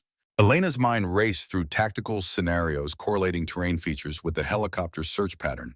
There's a deep ravine approximately 400 meters southwest. Rock composition would mask thermal signatures. If we can reach it before they close distance, we can evade detection. 400 meters of exposed movement with an attack helicopter in the vicinity, Rodriguez calculated. High risk. Higher risk to remain stationary until they achieve optimal scanning range, Elena countered. After a moment's consideration, Rodriguez nodded. Agreed. We move in dispersed formation using micro-terrain for maximum concealment. Chen, you're on point. Head for that ravine. Go. The team began moving immediately, using every available terrain feature for concealment while maintaining maximum possible speed. Elena monitored the helicopter's position, continuously tracking its search pattern relative to their movement. Increasing speed and focusing search pattern, she reported as the Mi-24 adjusted its flight profile. They've detected something of interest but haven't confirmed our position. The ravine was now visible ahead, a jagged cut in the landscape that promised concealment from aerial observation. 300 meters remaining. 200. The helicopter continued tightening its search pattern, moving closer to their position with each sweeping pass. As they approached the ravine's edge, the Mi-24 suddenly banked sharply, turning directly toward their position. The distinctive sound of its weapons systems powering up carried clearly across the open terrain. "They've spotted us," Rodriguez confirmed. "Sprint for the ravine. Now." The team abandoned concealment for speed, racing toward the protective depression as the helicopter closed distance rapidly. The whine of the Mi-24's cannon preceded tracer rounds impacting the ground around them, walking toward their position with mechanical precision. Elena reached the ravine, first sliding down its steep embankment into the shadow protection below. Wilson followed seconds later with Chen close behind. Rodriguez was last diving into the ravine as cannon fire chewed the earth where he had been moments before. The helicopter thundered overhead, unable to maintain visual contact as the team pressed into the deepest section of the ravine where overhanging rock provided both concealment and cover from direct fire. The Mi-24 circled above, weapons trained downward, but unable to achieve firing solutions through the narrow opening. "They can't reach us directly," Rodriguez observed, checking the team for injuries. "But they can pin us here and call in ground forces." Elena was already assessing escape options. The ravine extended for several kilometers, eventually joining a broader valley system. If they could move along its length while maintaining cover, they could potentially break contact and continue toward the CIA facility. "We need to create distance before they bring in reinforcements," she advised. "The ravine provides concealment for at least 3 kilometers southeast." Rodriguez nodded agreement. "Move out. Maintain noise discipline. That helicopter will be listening for movement indicators." The team began navigating the ravine's irregular floor, moving as silently as possible while the Mi-24 maintained position overhead. The confined space and limited visibility made progress challenging, but they steadily increased distance from their initial contact point. After approximately 1 kilometer, the sound of the helicopter began to fade as it expanded its search pattern, likely calling in ground support to investigate the ravine system more thoroughly. The temporary reprieve allowed the team to increase pace while maintaining tactical awareness. As they reached a fork in the ravine system, Rodriguez called a brief halt to check their bearings and reassess their route. Elena studied their topographical maps, correlating terrain features with their destination. "Left fork provides most direct route toward the CIA facility," and she advised, "but also most likely to be searched by follow-up forces. Right fork adds distance but offers better egress options and multiple junction points to break pursuit." "Right fork," Rodriguez decided without hesitation. "Breaking pursuit takes priority over direct routing." As they prepared to continue, Wilson reported a concerning development from his rearguard position. "Movement behind us. Ground forces entering the ravine approximately 1 kilometer back." The team accelerated their pace, now balancing speed against noise discipline as they navigated the increasingly complex ravine system. The right fork narrowed in sections, requiring careful movement through tight passages where any dislodged rock could signal their position to pursuers. Elena's mind continued analyzing their tactical situation, calculating pursuer movement rates, likely search patterns, and optimal evasion routes. Her father had trained her extensively in escape and evasion tactics, emphasizing that survival often depended on thinking several moves ahead of pursuers. "Junction point ahead," she noted as they approached a 4-way split in the ravine system. "We should separate our trail here, create confusion about our direction." Rodriguez considered this suggestion quickly. "How?" "Wilson and Chen moved 30 meters down each alternate path, then carefully backtracked to join us on the primary route," Elena explained. "Pursuit forces will detect multiple trails, forcing them to split their search or delay to analyze the correct path." The tactical logic was sound. Rodriguez nodded approval, and Wilson and Chen immediately implemented the deception, while Elena and Rodriguez continued forward to reconnaissance of their primary route. The maneuver consumed precious minutes, but would potentially create substantially more delay for their pursuers. As the team reunited and continued along their chosen path, the ravine gradually widened, offering better movement options but reduced concealment. 5 kilometers to the facility, Elena calculated based on their position. Ravine system continues for approximately 2 more kilometers before opening to more exposed terrain. Rodriguez acknowledged this assessment with a grim nod. We'll have to risk movement across open ground for the final approach. Nightfall in approximately 90 minutes will provide additional concealment. As they continued their advance, Elena detected a subtle change in the ambient sounds echoing through the ravine system, the distant but distinctive reports of small arms fire. The team paused, listening carefully to assess direction and distance. Coming from the direction of Phobie Alpha, Rodriguez determined, multiple weapon systems, ongoing engagement rather than clearing operations. This development suggested resistance continued at the base, potentially American forces still fighting against the attacking elements. If so, it meant survivors who might confirm the nature of the assault, and most importantly, whether Colonel Reynolds was among them. The team pushed forward with renewed urgency, understanding that the intelligence they carried might be critical to whatever conflict was unfolding at Phobie Alpha. As they approached the end of the ravine system, natural light began fading, offering the beginnings of the concealment they would need for the final approach to the CIA facility. Emerging from the ravine, they faced approximately 3 kilometers of sparsely vegetated terrain with minimal natural concealment beyond darkness and disciplined movement techniques. Rodriguez established a brief observation halt, scanning the surrounding landscape for any sign of hostile presence before committing to the exposed movement. Clear to the west, he reported after careful assessment. No visible pursuit. We move in dispersed formation, maintain maximum distance between operators. If compromised, rally at these coordinates. He marked a position on their maps approximately 1 kilometer ahead. As full darkness settled over the Afghan landscape, the team began their final approach toward the CIA facility. Elena led the formation, her night vision more acute than her companions, thanks to specialized training exercises her father had conducted throughout her childhood. They moved silently through the darkness, each operator maintaining awareness of team positioning while scanning for threats.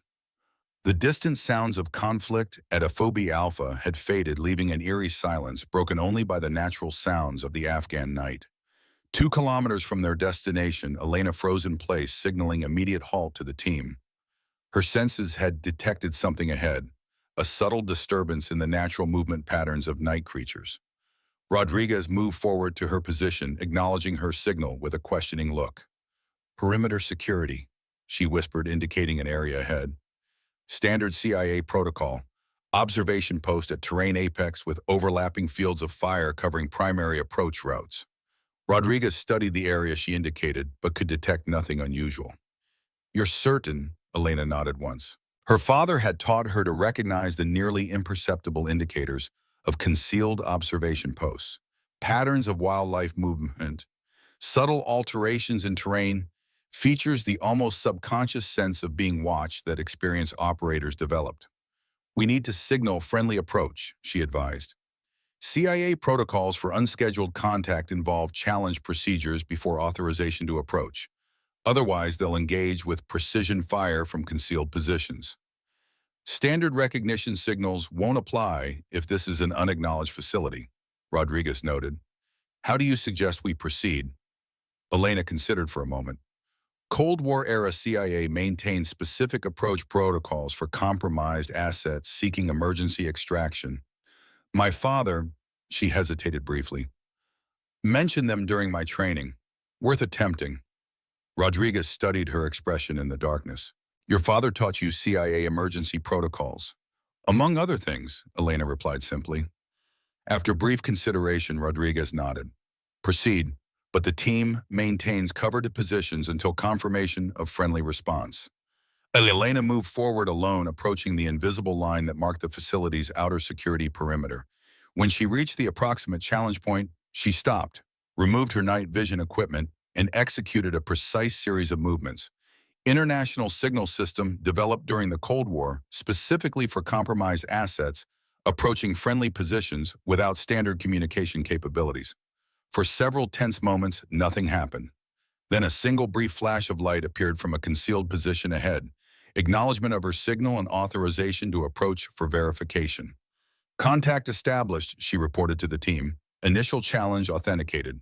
Approaching for secondary verification. Elena continued forward, hands carefully positioned to indicate non-hostile intent, while maintaining awareness of multiple observation positions now revealed to her trained eye. A figure materialized from the darkness ahead, a single operator in non-standard tactical gear weapon at ready position but not directly aimed. Identify, the figure stated simply.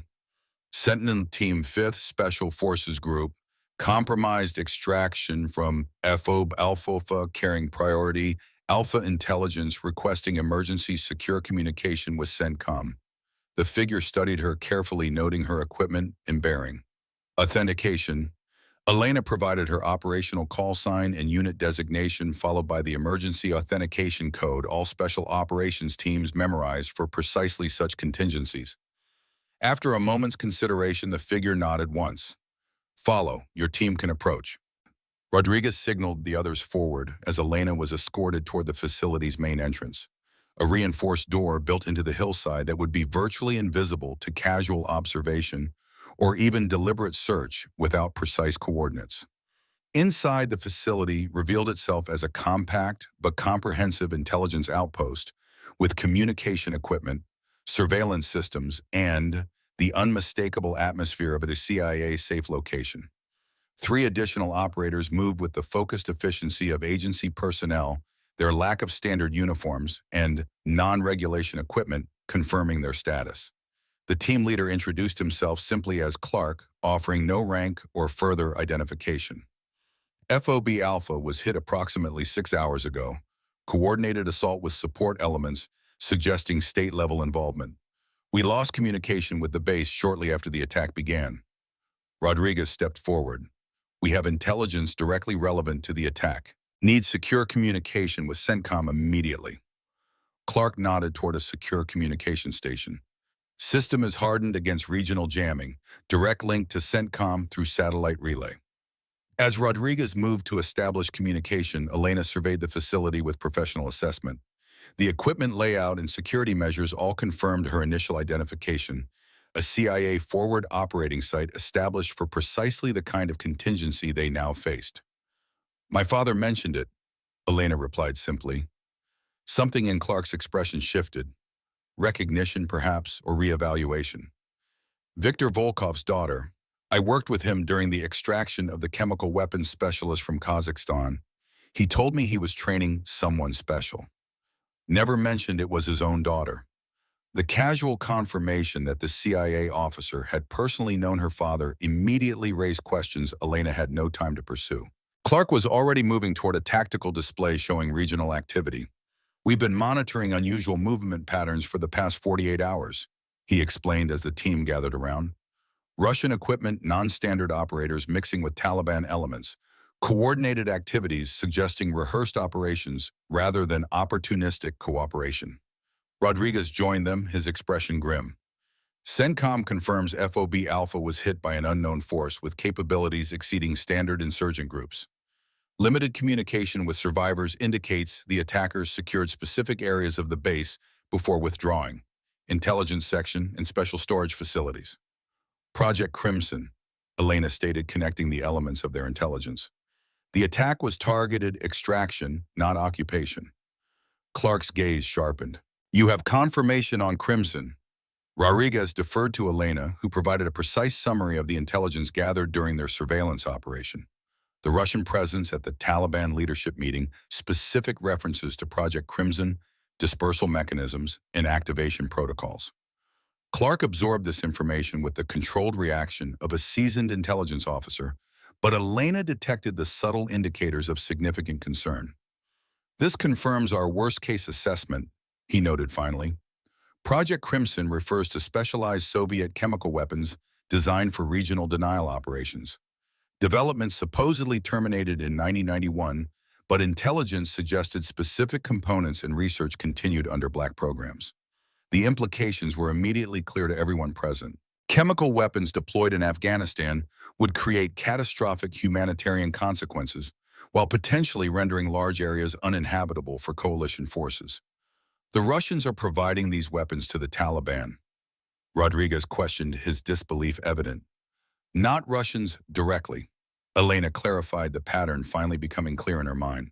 Russian private military contractors working with a former Soviet chemical weapons specialist. Deniable operation with multiple cutouts between Moscow and actual deployment. Clark nodded slowly. Assessment aligns with intelligence fragments we've been gathering. Question is objective and timeline. We intercepted references to a demonstration scheduled within 48 hours. Elena provided. Regional target high visibility impact.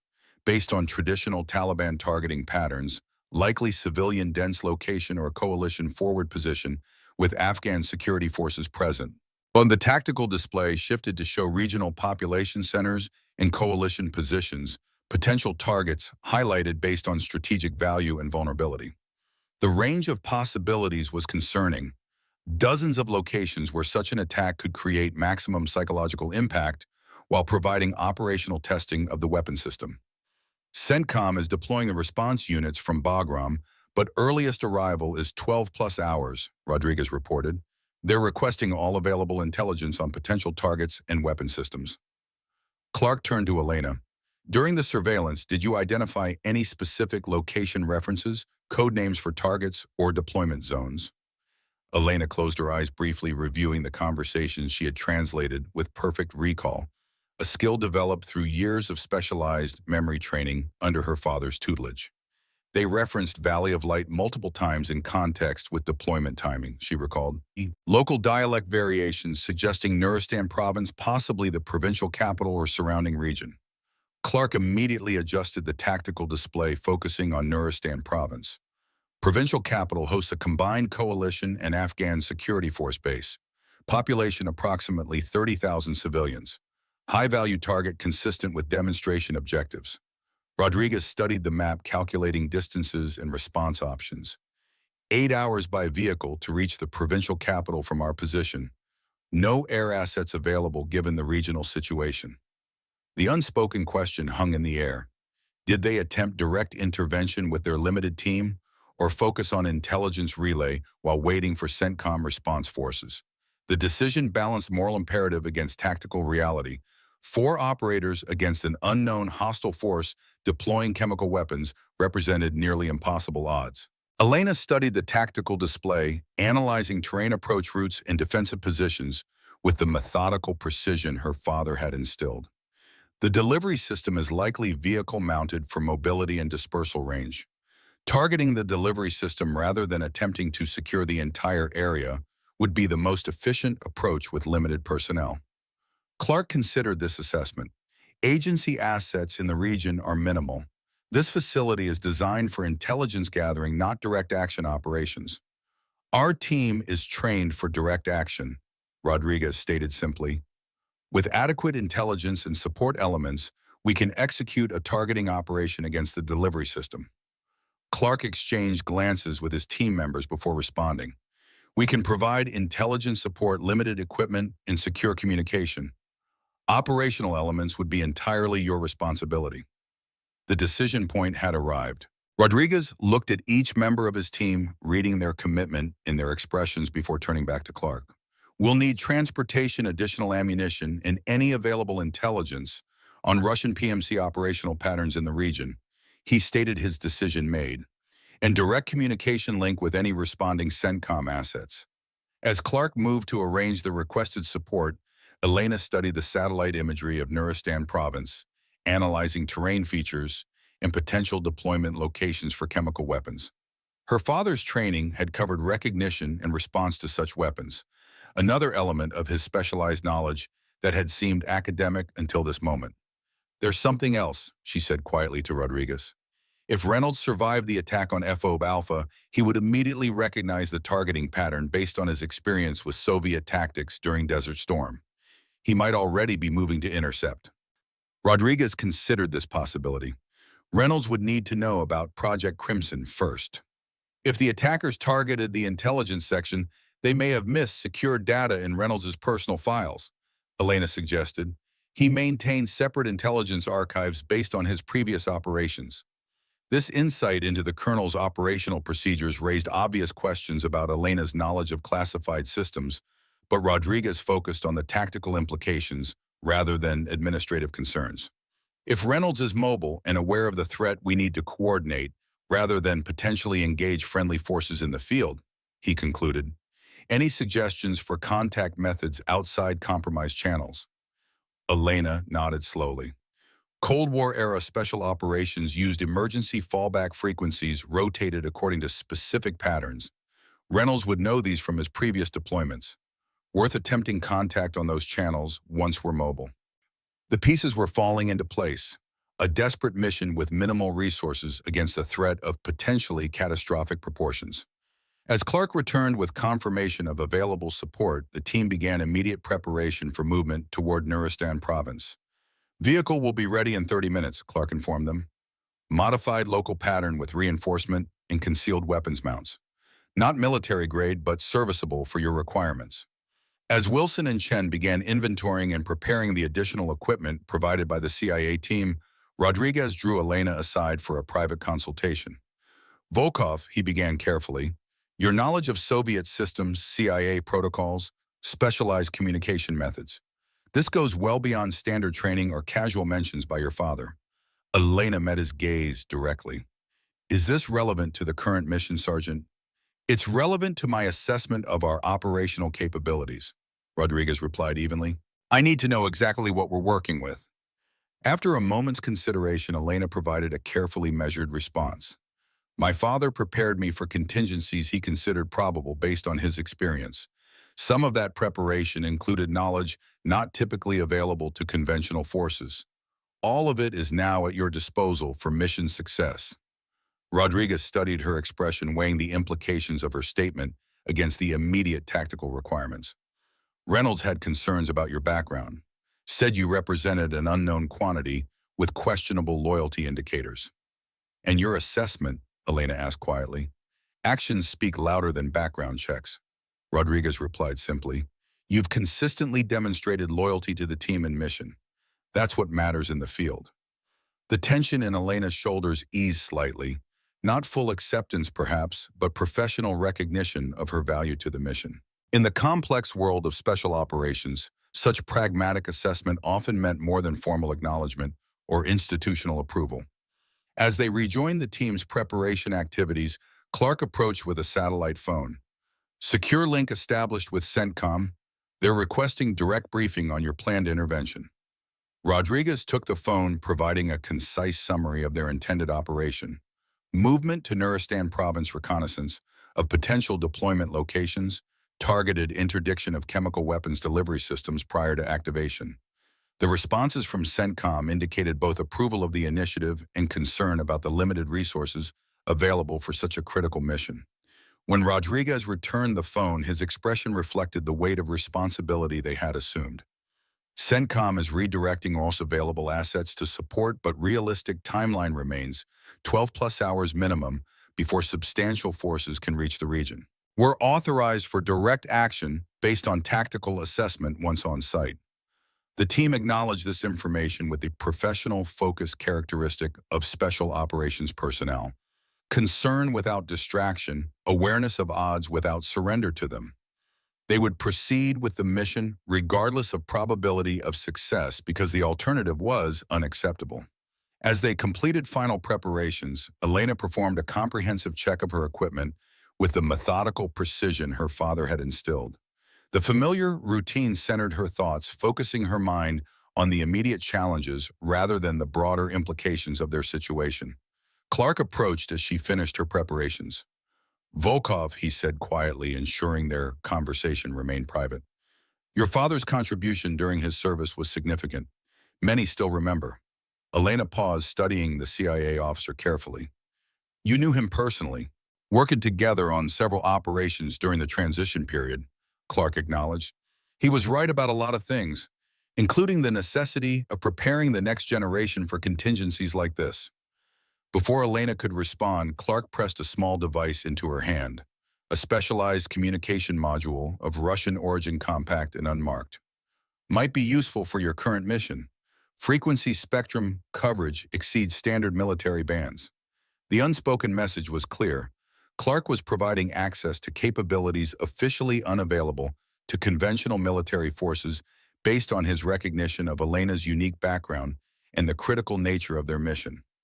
Thank you, she replied simply, securing the device in her equipment harness. Minutes later, the team departed the CIA facility in the modified vehicle Clark had provided, a locally sourced truck with reinforced frame, concealed armor plating, and hidden weapons mounts that would allow them to move through the region without immediately identifying as American military personnel. As they began the long drive toward Nuristan province, Elena established a monitoring pattern on the communication device. Clark had provided scanning frequency ranges that might reveal Russian PMC coordination or Taliban force movements related to the chemical weapons deployment.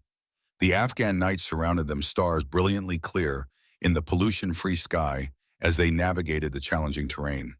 8 hours of driving through hostile territory, followed by a mission against unknown opposition deploying chemical weapons.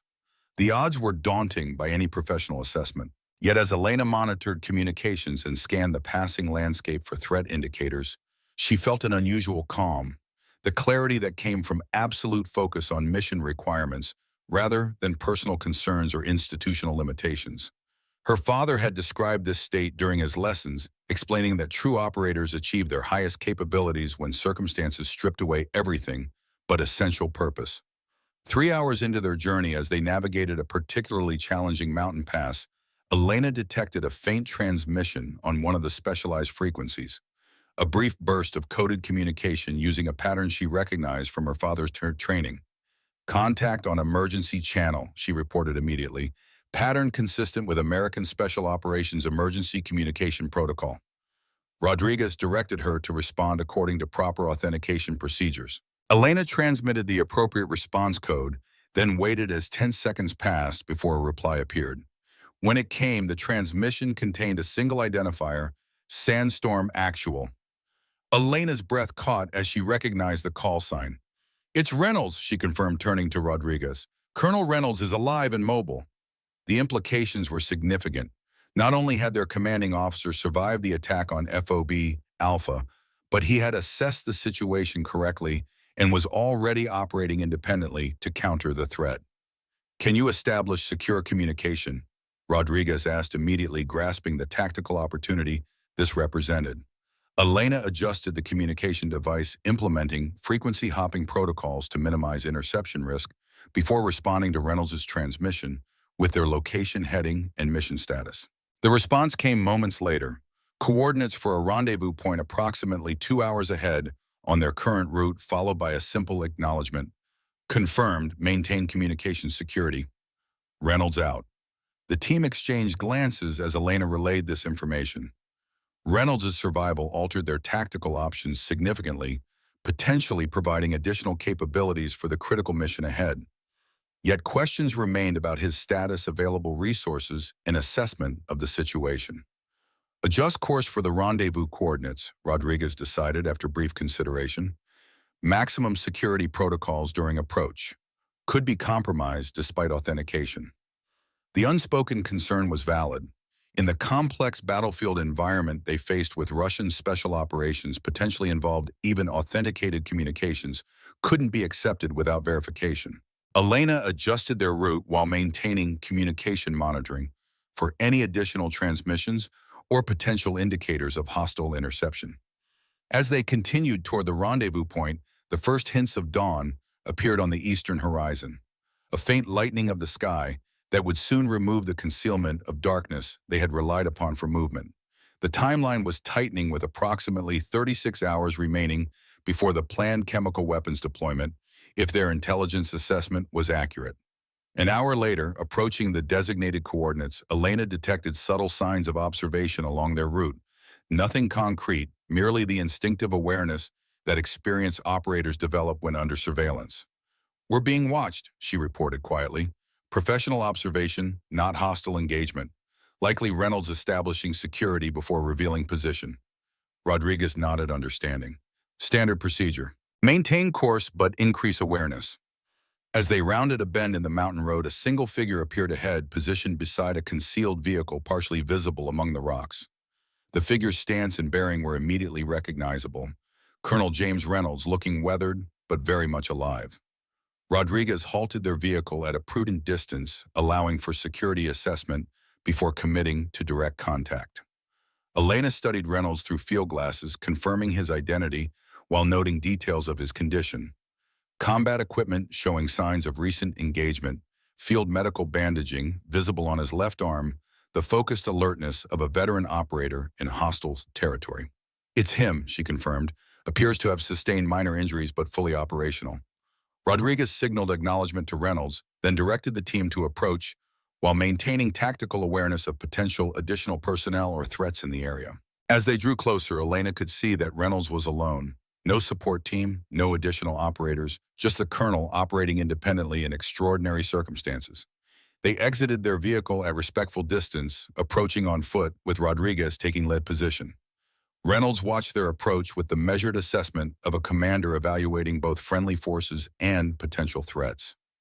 "Sergeant Rodriguez," he acknowledged as they reached conversational distance. "Didn't expect to find any of our personnel still operational after the attack. We were conducting surveillance off base when FOB Alpha was hit, sir," Rodriguez explained.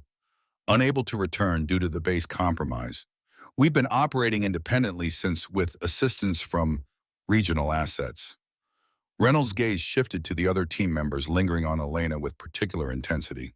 Whatever personal feelings or professional reservations he might have harbored before the current crisis seemed temporarily suspended by tactical necessity. "You have intelligence on Project Crimson," he stated rather than asked. "That's why you're heading toward Nuristan province." "Yes, sir," Rodriguez confirmed. "Our surveillance operation identified Russian PMC involvement with Taliban leadership, specific references to chemical weapons deployment within the next 36 hours. CENTCOM authorized direct intervention pending their ability to deploy response forces." Reynolds absorbed this information with the controlled reaction of an experienced commander. "My assessment aligns with yours. I accessed secure files from my quarters during the attack," confirmed. "Project Crimson references advanced Soviet-era chemical agents designed for area denial operations." He turned to Elena directly. "You identified the Nuristan connection." "Yes, sir," she replied evenly. Translation of Taliban communications reference Valley of Light in context with deployment timing. Regional dialect indicator for the Nuristan provincial capital area. Something shifted in Reynolds' expression. Not quite approval, but professional acknowledgement of valuable intelligence. "My analysis concurs. The provincial capital provides maximum demonstration impact while offering multiple escape routes through mountain passes. The tactical alignment between their independent assessments confirmed the critical nature of the threat they faced." Reynolds moved toward a rough map spread across the hood of his vehicle, indicating key terrain features and potential deployment locations. "The weapon system requires specific positioning for optimal dispersal," he explained. "Based on topographical analysis, 3 potential locations provide necessary elevation and wind patterns." He marked each on the map.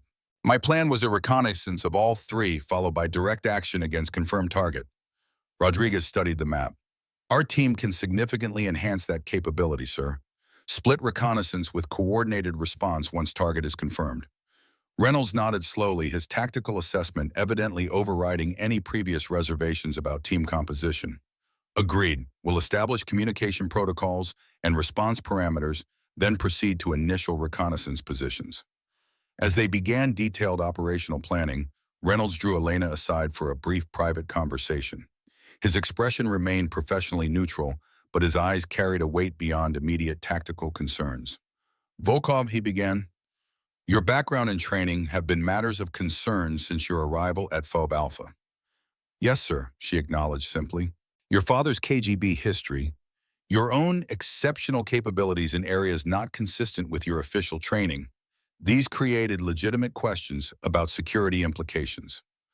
Elena waited silently, recognizing that Reynolds was working towards something beyond reiteration of previous suspicions. "The current situation," he continued after a moment, "suggests your father's preparations were prescient rather than suspicious. The specialized knowledge you possess may be precisely what this mission requires." The statement represented a significant shift from Reynolds' previous position. Not complete acceptance, perhaps, but recognition of practical value overriding institutional concerns. My father believed in preparing for worst-case scenarios, sir, Elena replied carefully. His experience during the Cold War and transition period informed his assessment of potential future threats. Reynolds studied her expression, including Russian chemical weapons deployed by proxy forces in conflict zones. Among other contingencies, Elena acknowledged, a moment of understanding passed between them, recognition that Viktor Volkov's apparent paranoia had proven justified by current events, and that the specialized training he had provided his daughter now represented a critical capability rather than a security concern. We'll discuss implications after mission completion, Reynolds stated finally. For now, I need to know if you have any additional specialized knowledge relevant to the current operation. No reservations, no concerns about classification or authorization, just operational capability assessment. The question represented both professional necessity and a fundamental shift in Reynolds' approach to Elena's unique background. She considered her response carefully balancing operational requirements against the complex truth of her father's training.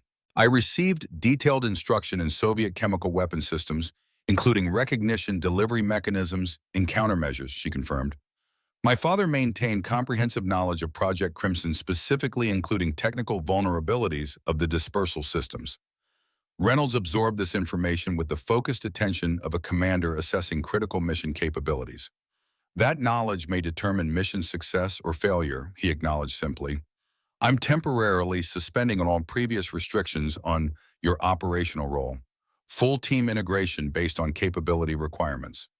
The formal acknowledgement represented a significant milestone, not just for Elena personally, but for the recognition of specialized capabilities beyond standard military training frameworks. Whether this change would survive beyond the current crisis remained uncertain, but for now, pragmatic necessity had overcome institutional resistance. As they rejoined the team's planning session, Elena noted a subtle but meaningful shift in the group dynamic. She was no longer the outsider with questionable background and limited role, but an integral team member with specialized capabilities directly relevant to mission success. The team finalized their operational plan quickly. Split reconnaissance of the 3 potential deployment locations, followed by coordinated response once the target was confirmed. Elena would accompany Reynolds to the primary location based on her ability to recognize the specialized delivery systems associated with Project Crimson. As they prepared for movement, Elena performed a final equipment check with the methodical precision her father had instilled. The mission ahead represented everything Viktor Volkov had prepared her for, a critical operation requiring specialized knowledge against a threat few conventional operators would recognize or understand. Elena looked up surprised both by the revelation of direct contact between Reynolds and her father and by the accuracy of Victor's assessment. He was right, Reynolds acknowledged. Took me years to understand what he meant. Now it's playing out exactly as he predicted. Former Soviet weapons scientists working with private military contractors to deploy WMDs through terrorist proxies. You knew my father, Elena stated rather than asked. More than knew him. I worked with him on the operation to extract a chemical weapons specialist from Kazakhstan during the collapse. Victor was our subject matter expert on security protocols. Reynolds' expression suggested memories he rarely accessed. He mentioned having a daughter he was training personally, said conventional systems wouldn't prepare her for the threats he foresaw. The revelation shifted Elena's understanding of Reynolds' persistent suspicion. Not just institutional caution about unusual backgrounds, but specific knowledge of Viktor Volkov's unconventional approach to preparing his daughter for future conflicts.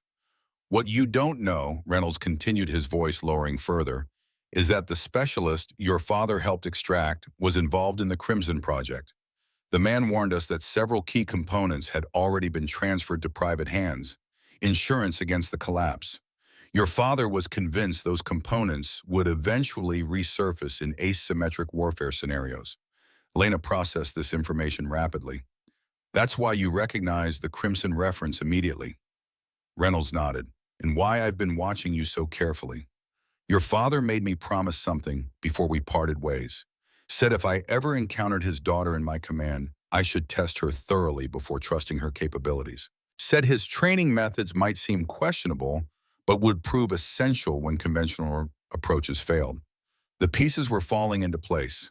Reynolds' antagonism had been partly a test, a deliberate challenge to assess whether Elena truly possessed the capabilities her father had promised to develop. His resistance to her full integration into operations had been not just institutional caution, but personal verification of Victor's claims. After this mission, Reynolds continued, we should discuss your father's legacy more thoroughly, but for now we have a chemical weapons deployment to prevent. Elena nodded once, accepting both the immediate priority and the implicit acknowledgement of her father's foresight. Yes, sir. Chelan. The valley outside Nuristan's provincial capital lay bathed in early morning light as Elena and Reynolds established their observation position. From their elevated vantage point, they could monitor the entire eastern approach to the city, the most likely route for chemical weapons transport based on Reynolds' tactical assessment and Elena's intelligence analysis. Their position was well concealed among the rocky outcroppings that characterized the region, providing excellent visibility while minimizing risk of detection. Rodriguez and the others had established similar observation posts, covering the two alternate approach routes, creating comprehensive surveillance of all potential deployment locations. Movement on the main road, Reynolds reported, quietly focusing his spotting scope on a vehicle convoy approaching from the northeast. 3 technical vehicles, 1 enclosed truck, consistent with deployment capabilities. Elena studied the convoy through her own optics. The configuration matched exactly what she had anticipated based on her father's briefings on Soviet chemical deployment protocols. Escort vehicles positioned to establish security perimeter, transport vehicle with specialized reinforcement to protect sensitive equipment. That's the delivery system, she confirmed, noting distinctive modifications to the central truck. Soviet BKHM reconnaissance vehicle converted to chemical delivery platform. Specific reinforcement patterns and exhaust configuration are unique to Crimson dispersal mechanisms. Reynolds glanced at her with newfound professional respect. Identification confirmed, relay to other teams. Elena transmitted the confirmation code through the specialized communication device Clark had provided, alerting Rodriguez and the others to converge on their position for coordinated interdiction. The plan was precision-focused. Neutralize the delivery system before it could reach optimal dispersal position, capture or eliminate technical personnel, secure chemical components for CENTCOM analysis. As the convoy continued its approach, Elena analyzed the tactical situation methodically. 8 personnel visible in escort vehicles, driver plus likely 2 technicians in the transport truck. Standard security protocol would indicate at least 1 Russian specialist overseeing the operation. Reynolds nodded agreement as he prepared his weapon. We intercept at the choke point 1 kilometer ahead. Rodriguez's team establishes blocking position. We engage from elevated position to neutralize drivers and security elements. Priority is preventing vehicle deployment without damaging chemical dispersal system. Elena checked her own weapon, the M110 sniper rifle she had been provided from the CIA facility's limited armory. The weapon was similar to what she had used during the Kunar Valley incident, and she had already adjusted its scope to her personal preferences during their journey. Shots on the lead and rear vehicle drivers simultaneously, she suggested, create immediate mobility kill without alerting the transport crew to potential chemical release. You take rear vehicle, I'll take lead, Reynolds confirmed. On my mark. The convoy approached the designated interdiction point, a narrow section of road where steep terrain on both sides created a natural channelization that would prevent evasive maneuvering. The perfect location to immobilize the convoy without risking dispersal of chemical agents. Elena settled into position, establishing her sight picture on the rear vehicle driver. Her breathing slowed automatically as she prepared for the shot, finding the familiar space between heartbeats that her father had taught her was the moment of perfect stillness. 3, 2, 1 mark, Reynolds whispered. 2 shots cracked simultaneously, Elena's and Reynolds' rifles speaking as one. Through her scope, Elena confirmed her target neutralized as the rear vehicle swerved sharply before coming to a stop. The lead vehicle showed the same pattern, its driver eliminated by Reynolds' precise shot. The convoy halted in confusion as security personnel rapidly deploying from the vehicles into defensive positions. The transport truck remained stationary in the center, its occupants apparently assessing the situation before committing to action. Phase 2, Reynolds confirmed through their communication link. Seconds later, Rodriguez's team emerged from concealed positions ahead of the convoy, establishing a blocking position with overlapping fields of fire. Caught between the two American elements, the convoy security forces immediately recognized their tactical disadvantage. Elena maintained her overwatch position, rifle trained on the transport truck's cab. Through her scope, she observed two figures inside, the driver and what appeared to be a technician in specialized protective clothing. Their body language suggested panic rather than combat readiness. The security elements from the escort vehicles attempted brief resistance, exchanging fire with Rodriguez's blocking position. Elena and Reynolds provided precision support, neutralizing threat targets with selective fire that rapidly degraded the convoy's defensive capabilities. Within minutes, the brief firefight concluded. 6 security personnel eliminated 2 surrendering as they recognized the hopelessness of their position. The transport vehicle remained untouched, its occupants still inside apparently frozen by indecision. Transport secured, Rodriguez reported through the communication link. 2 personnel inside refusing to exit. Appears to be attempting some kind of override procedure on internal systems. The implication was immediately clear to Elena. The technicians might be attempting emergency dispersal protocols as a last resort. They're trying to trigger the system, she warned urgently. There's a fail-safe mechanism in the Crimson delivery platform. Manual overriding for dispersal if capture is imminent. Reynolds was already moving, sliding down the rocky slope toward the roadway with Elena close behind. How do we prevent activation? Elena recalled her father's detailed briefings on Soviet chemical weapon systems, specifically the Crimson platform's design vulnerabilities. Primary power connection at rear access panel, disconnect electrical system completely. They reached the roadway as Rodriguez and his team maintained secure positions around the transport vehicle weapons, trained on the cab, where the 2 occupants remained visible but unresponsive to commands. Elena moved directly to the rear of the vehicle, locating the access panel her father had described in his technical briefings. The panel was secured with specialized bolts requiring specific tools to remove, a security feature designed to prevent exactly this kind of intervention. Need to breach the panel, she reported, examining the construction. Specialized tools required. Reynolds produced a compact thermite charge from his equipment. Will this work?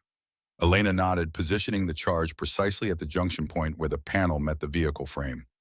5-second delay. Need to clear blast area. Reynolds set the charge and they moved to safe distance. The thermite ignited with blinding intensity, burning through the metal with chemical precision rather than explosive force.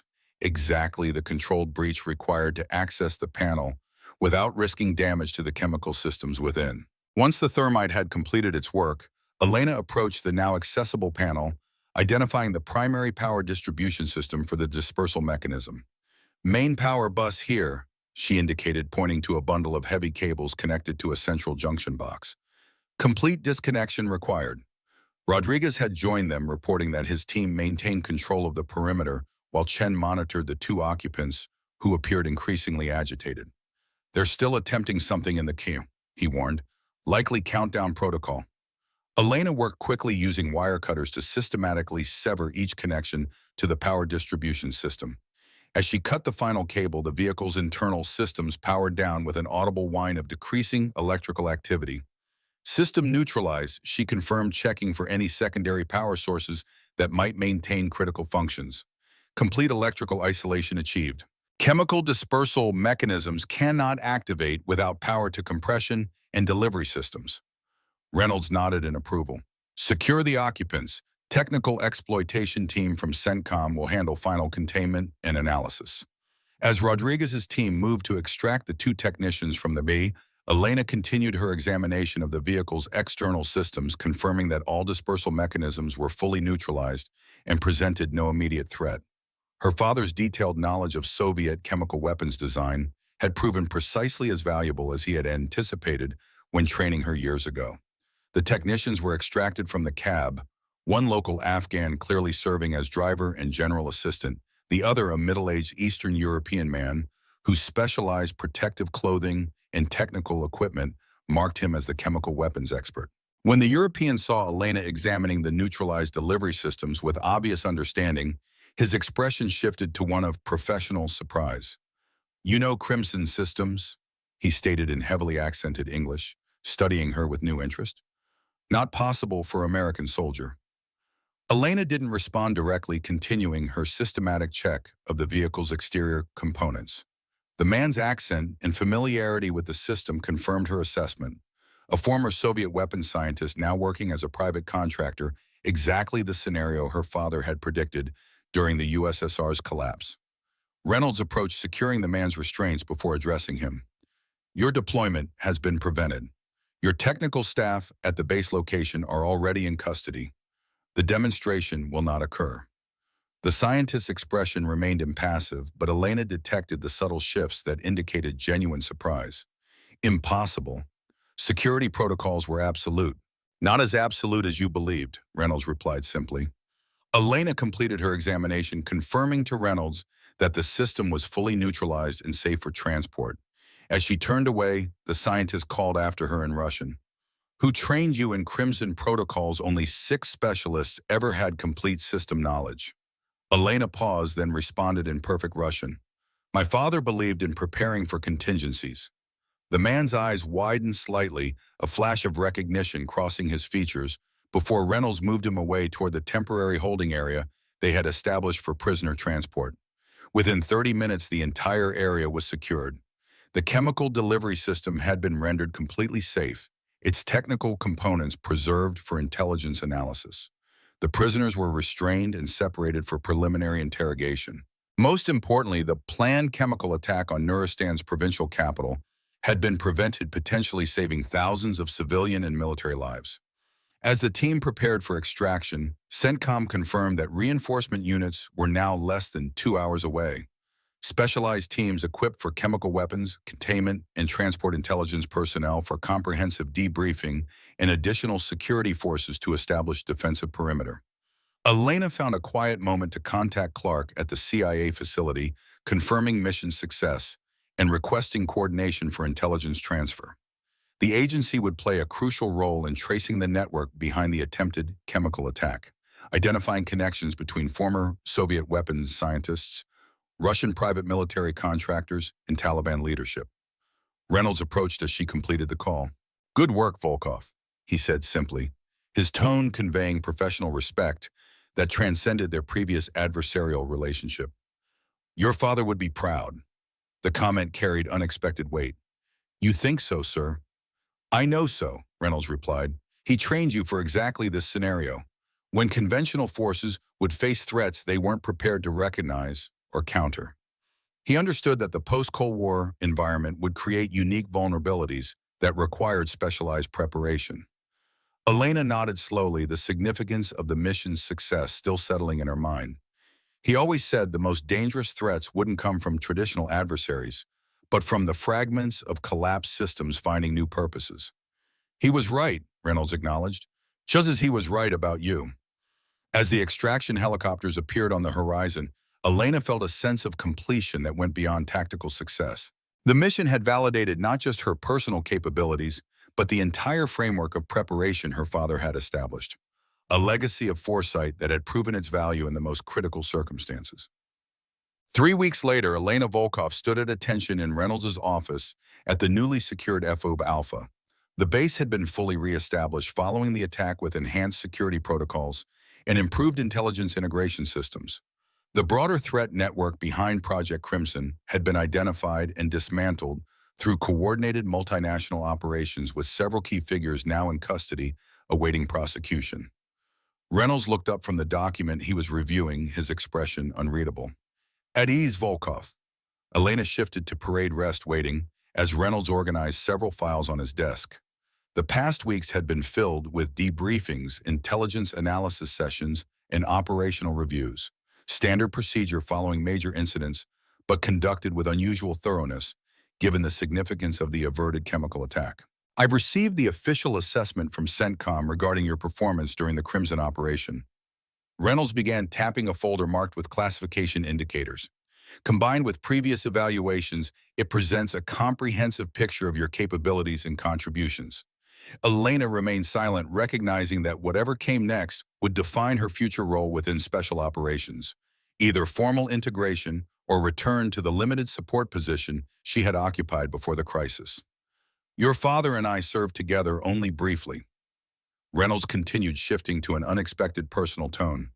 But during that time, he shared his concerns about emerging threat patterns following the Soviet collapse. He believed conventional military structures would struggle to adapt to asymmetric challenges posed by non-state actors gaining access to state-level capabilities. Elena nodded slightly, recognizing her father's strategic assessment.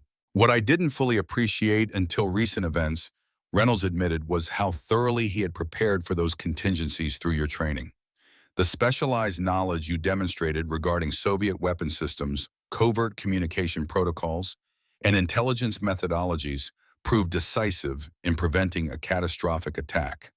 He opened the folder revealing official transfer orders bearing the insignia of Joint Special Operations Command. Effective immediately, you're being reassigned to a specialized task force under my command. Full operational status, no restrictions on field deployment or tactical engagement. The significance of this development was substantial. Formal recognition of Elena's capabilities and complete integration into the operational framework she had been excluded from previously.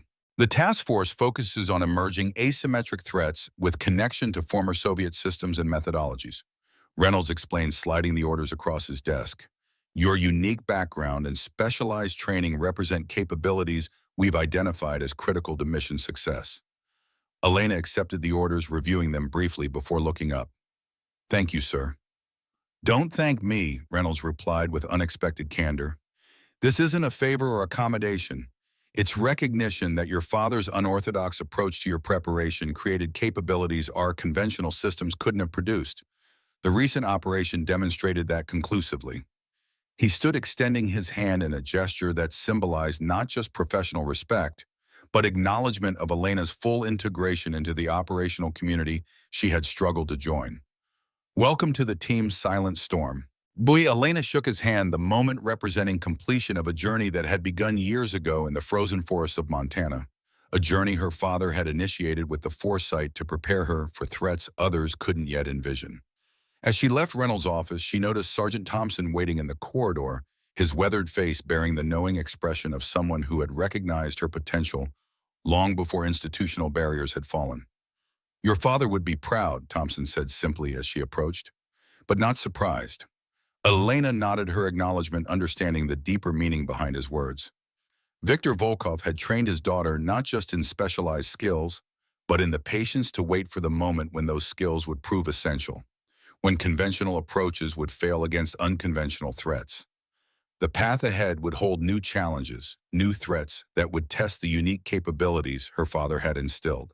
But for the first time, Elena would face those challenges as a fully integrated member of America's Special Operations community, her background recognized as an asset rather than cause for suspicion. Silent Storm, the call sign that had once been merely a personal reminder of her father's lessons, had become her professional identity, acknowledged and respected by the very system that had initially resisted her integration. The storm that gathered quietly unnoticed until its full power was revealed precisely when needed most. As Elena walked across the base toward her new assignment briefing, she carried not just her father's training, but his strategic vision, the understanding that security in the modern world required capabilities that transcended conventional boundaries. Sometimes the most effective response to emerging threats came not from established systems, but from individuals prepared to operate beyond those systems' limitations. The mission continued, and Silent Storm was ready.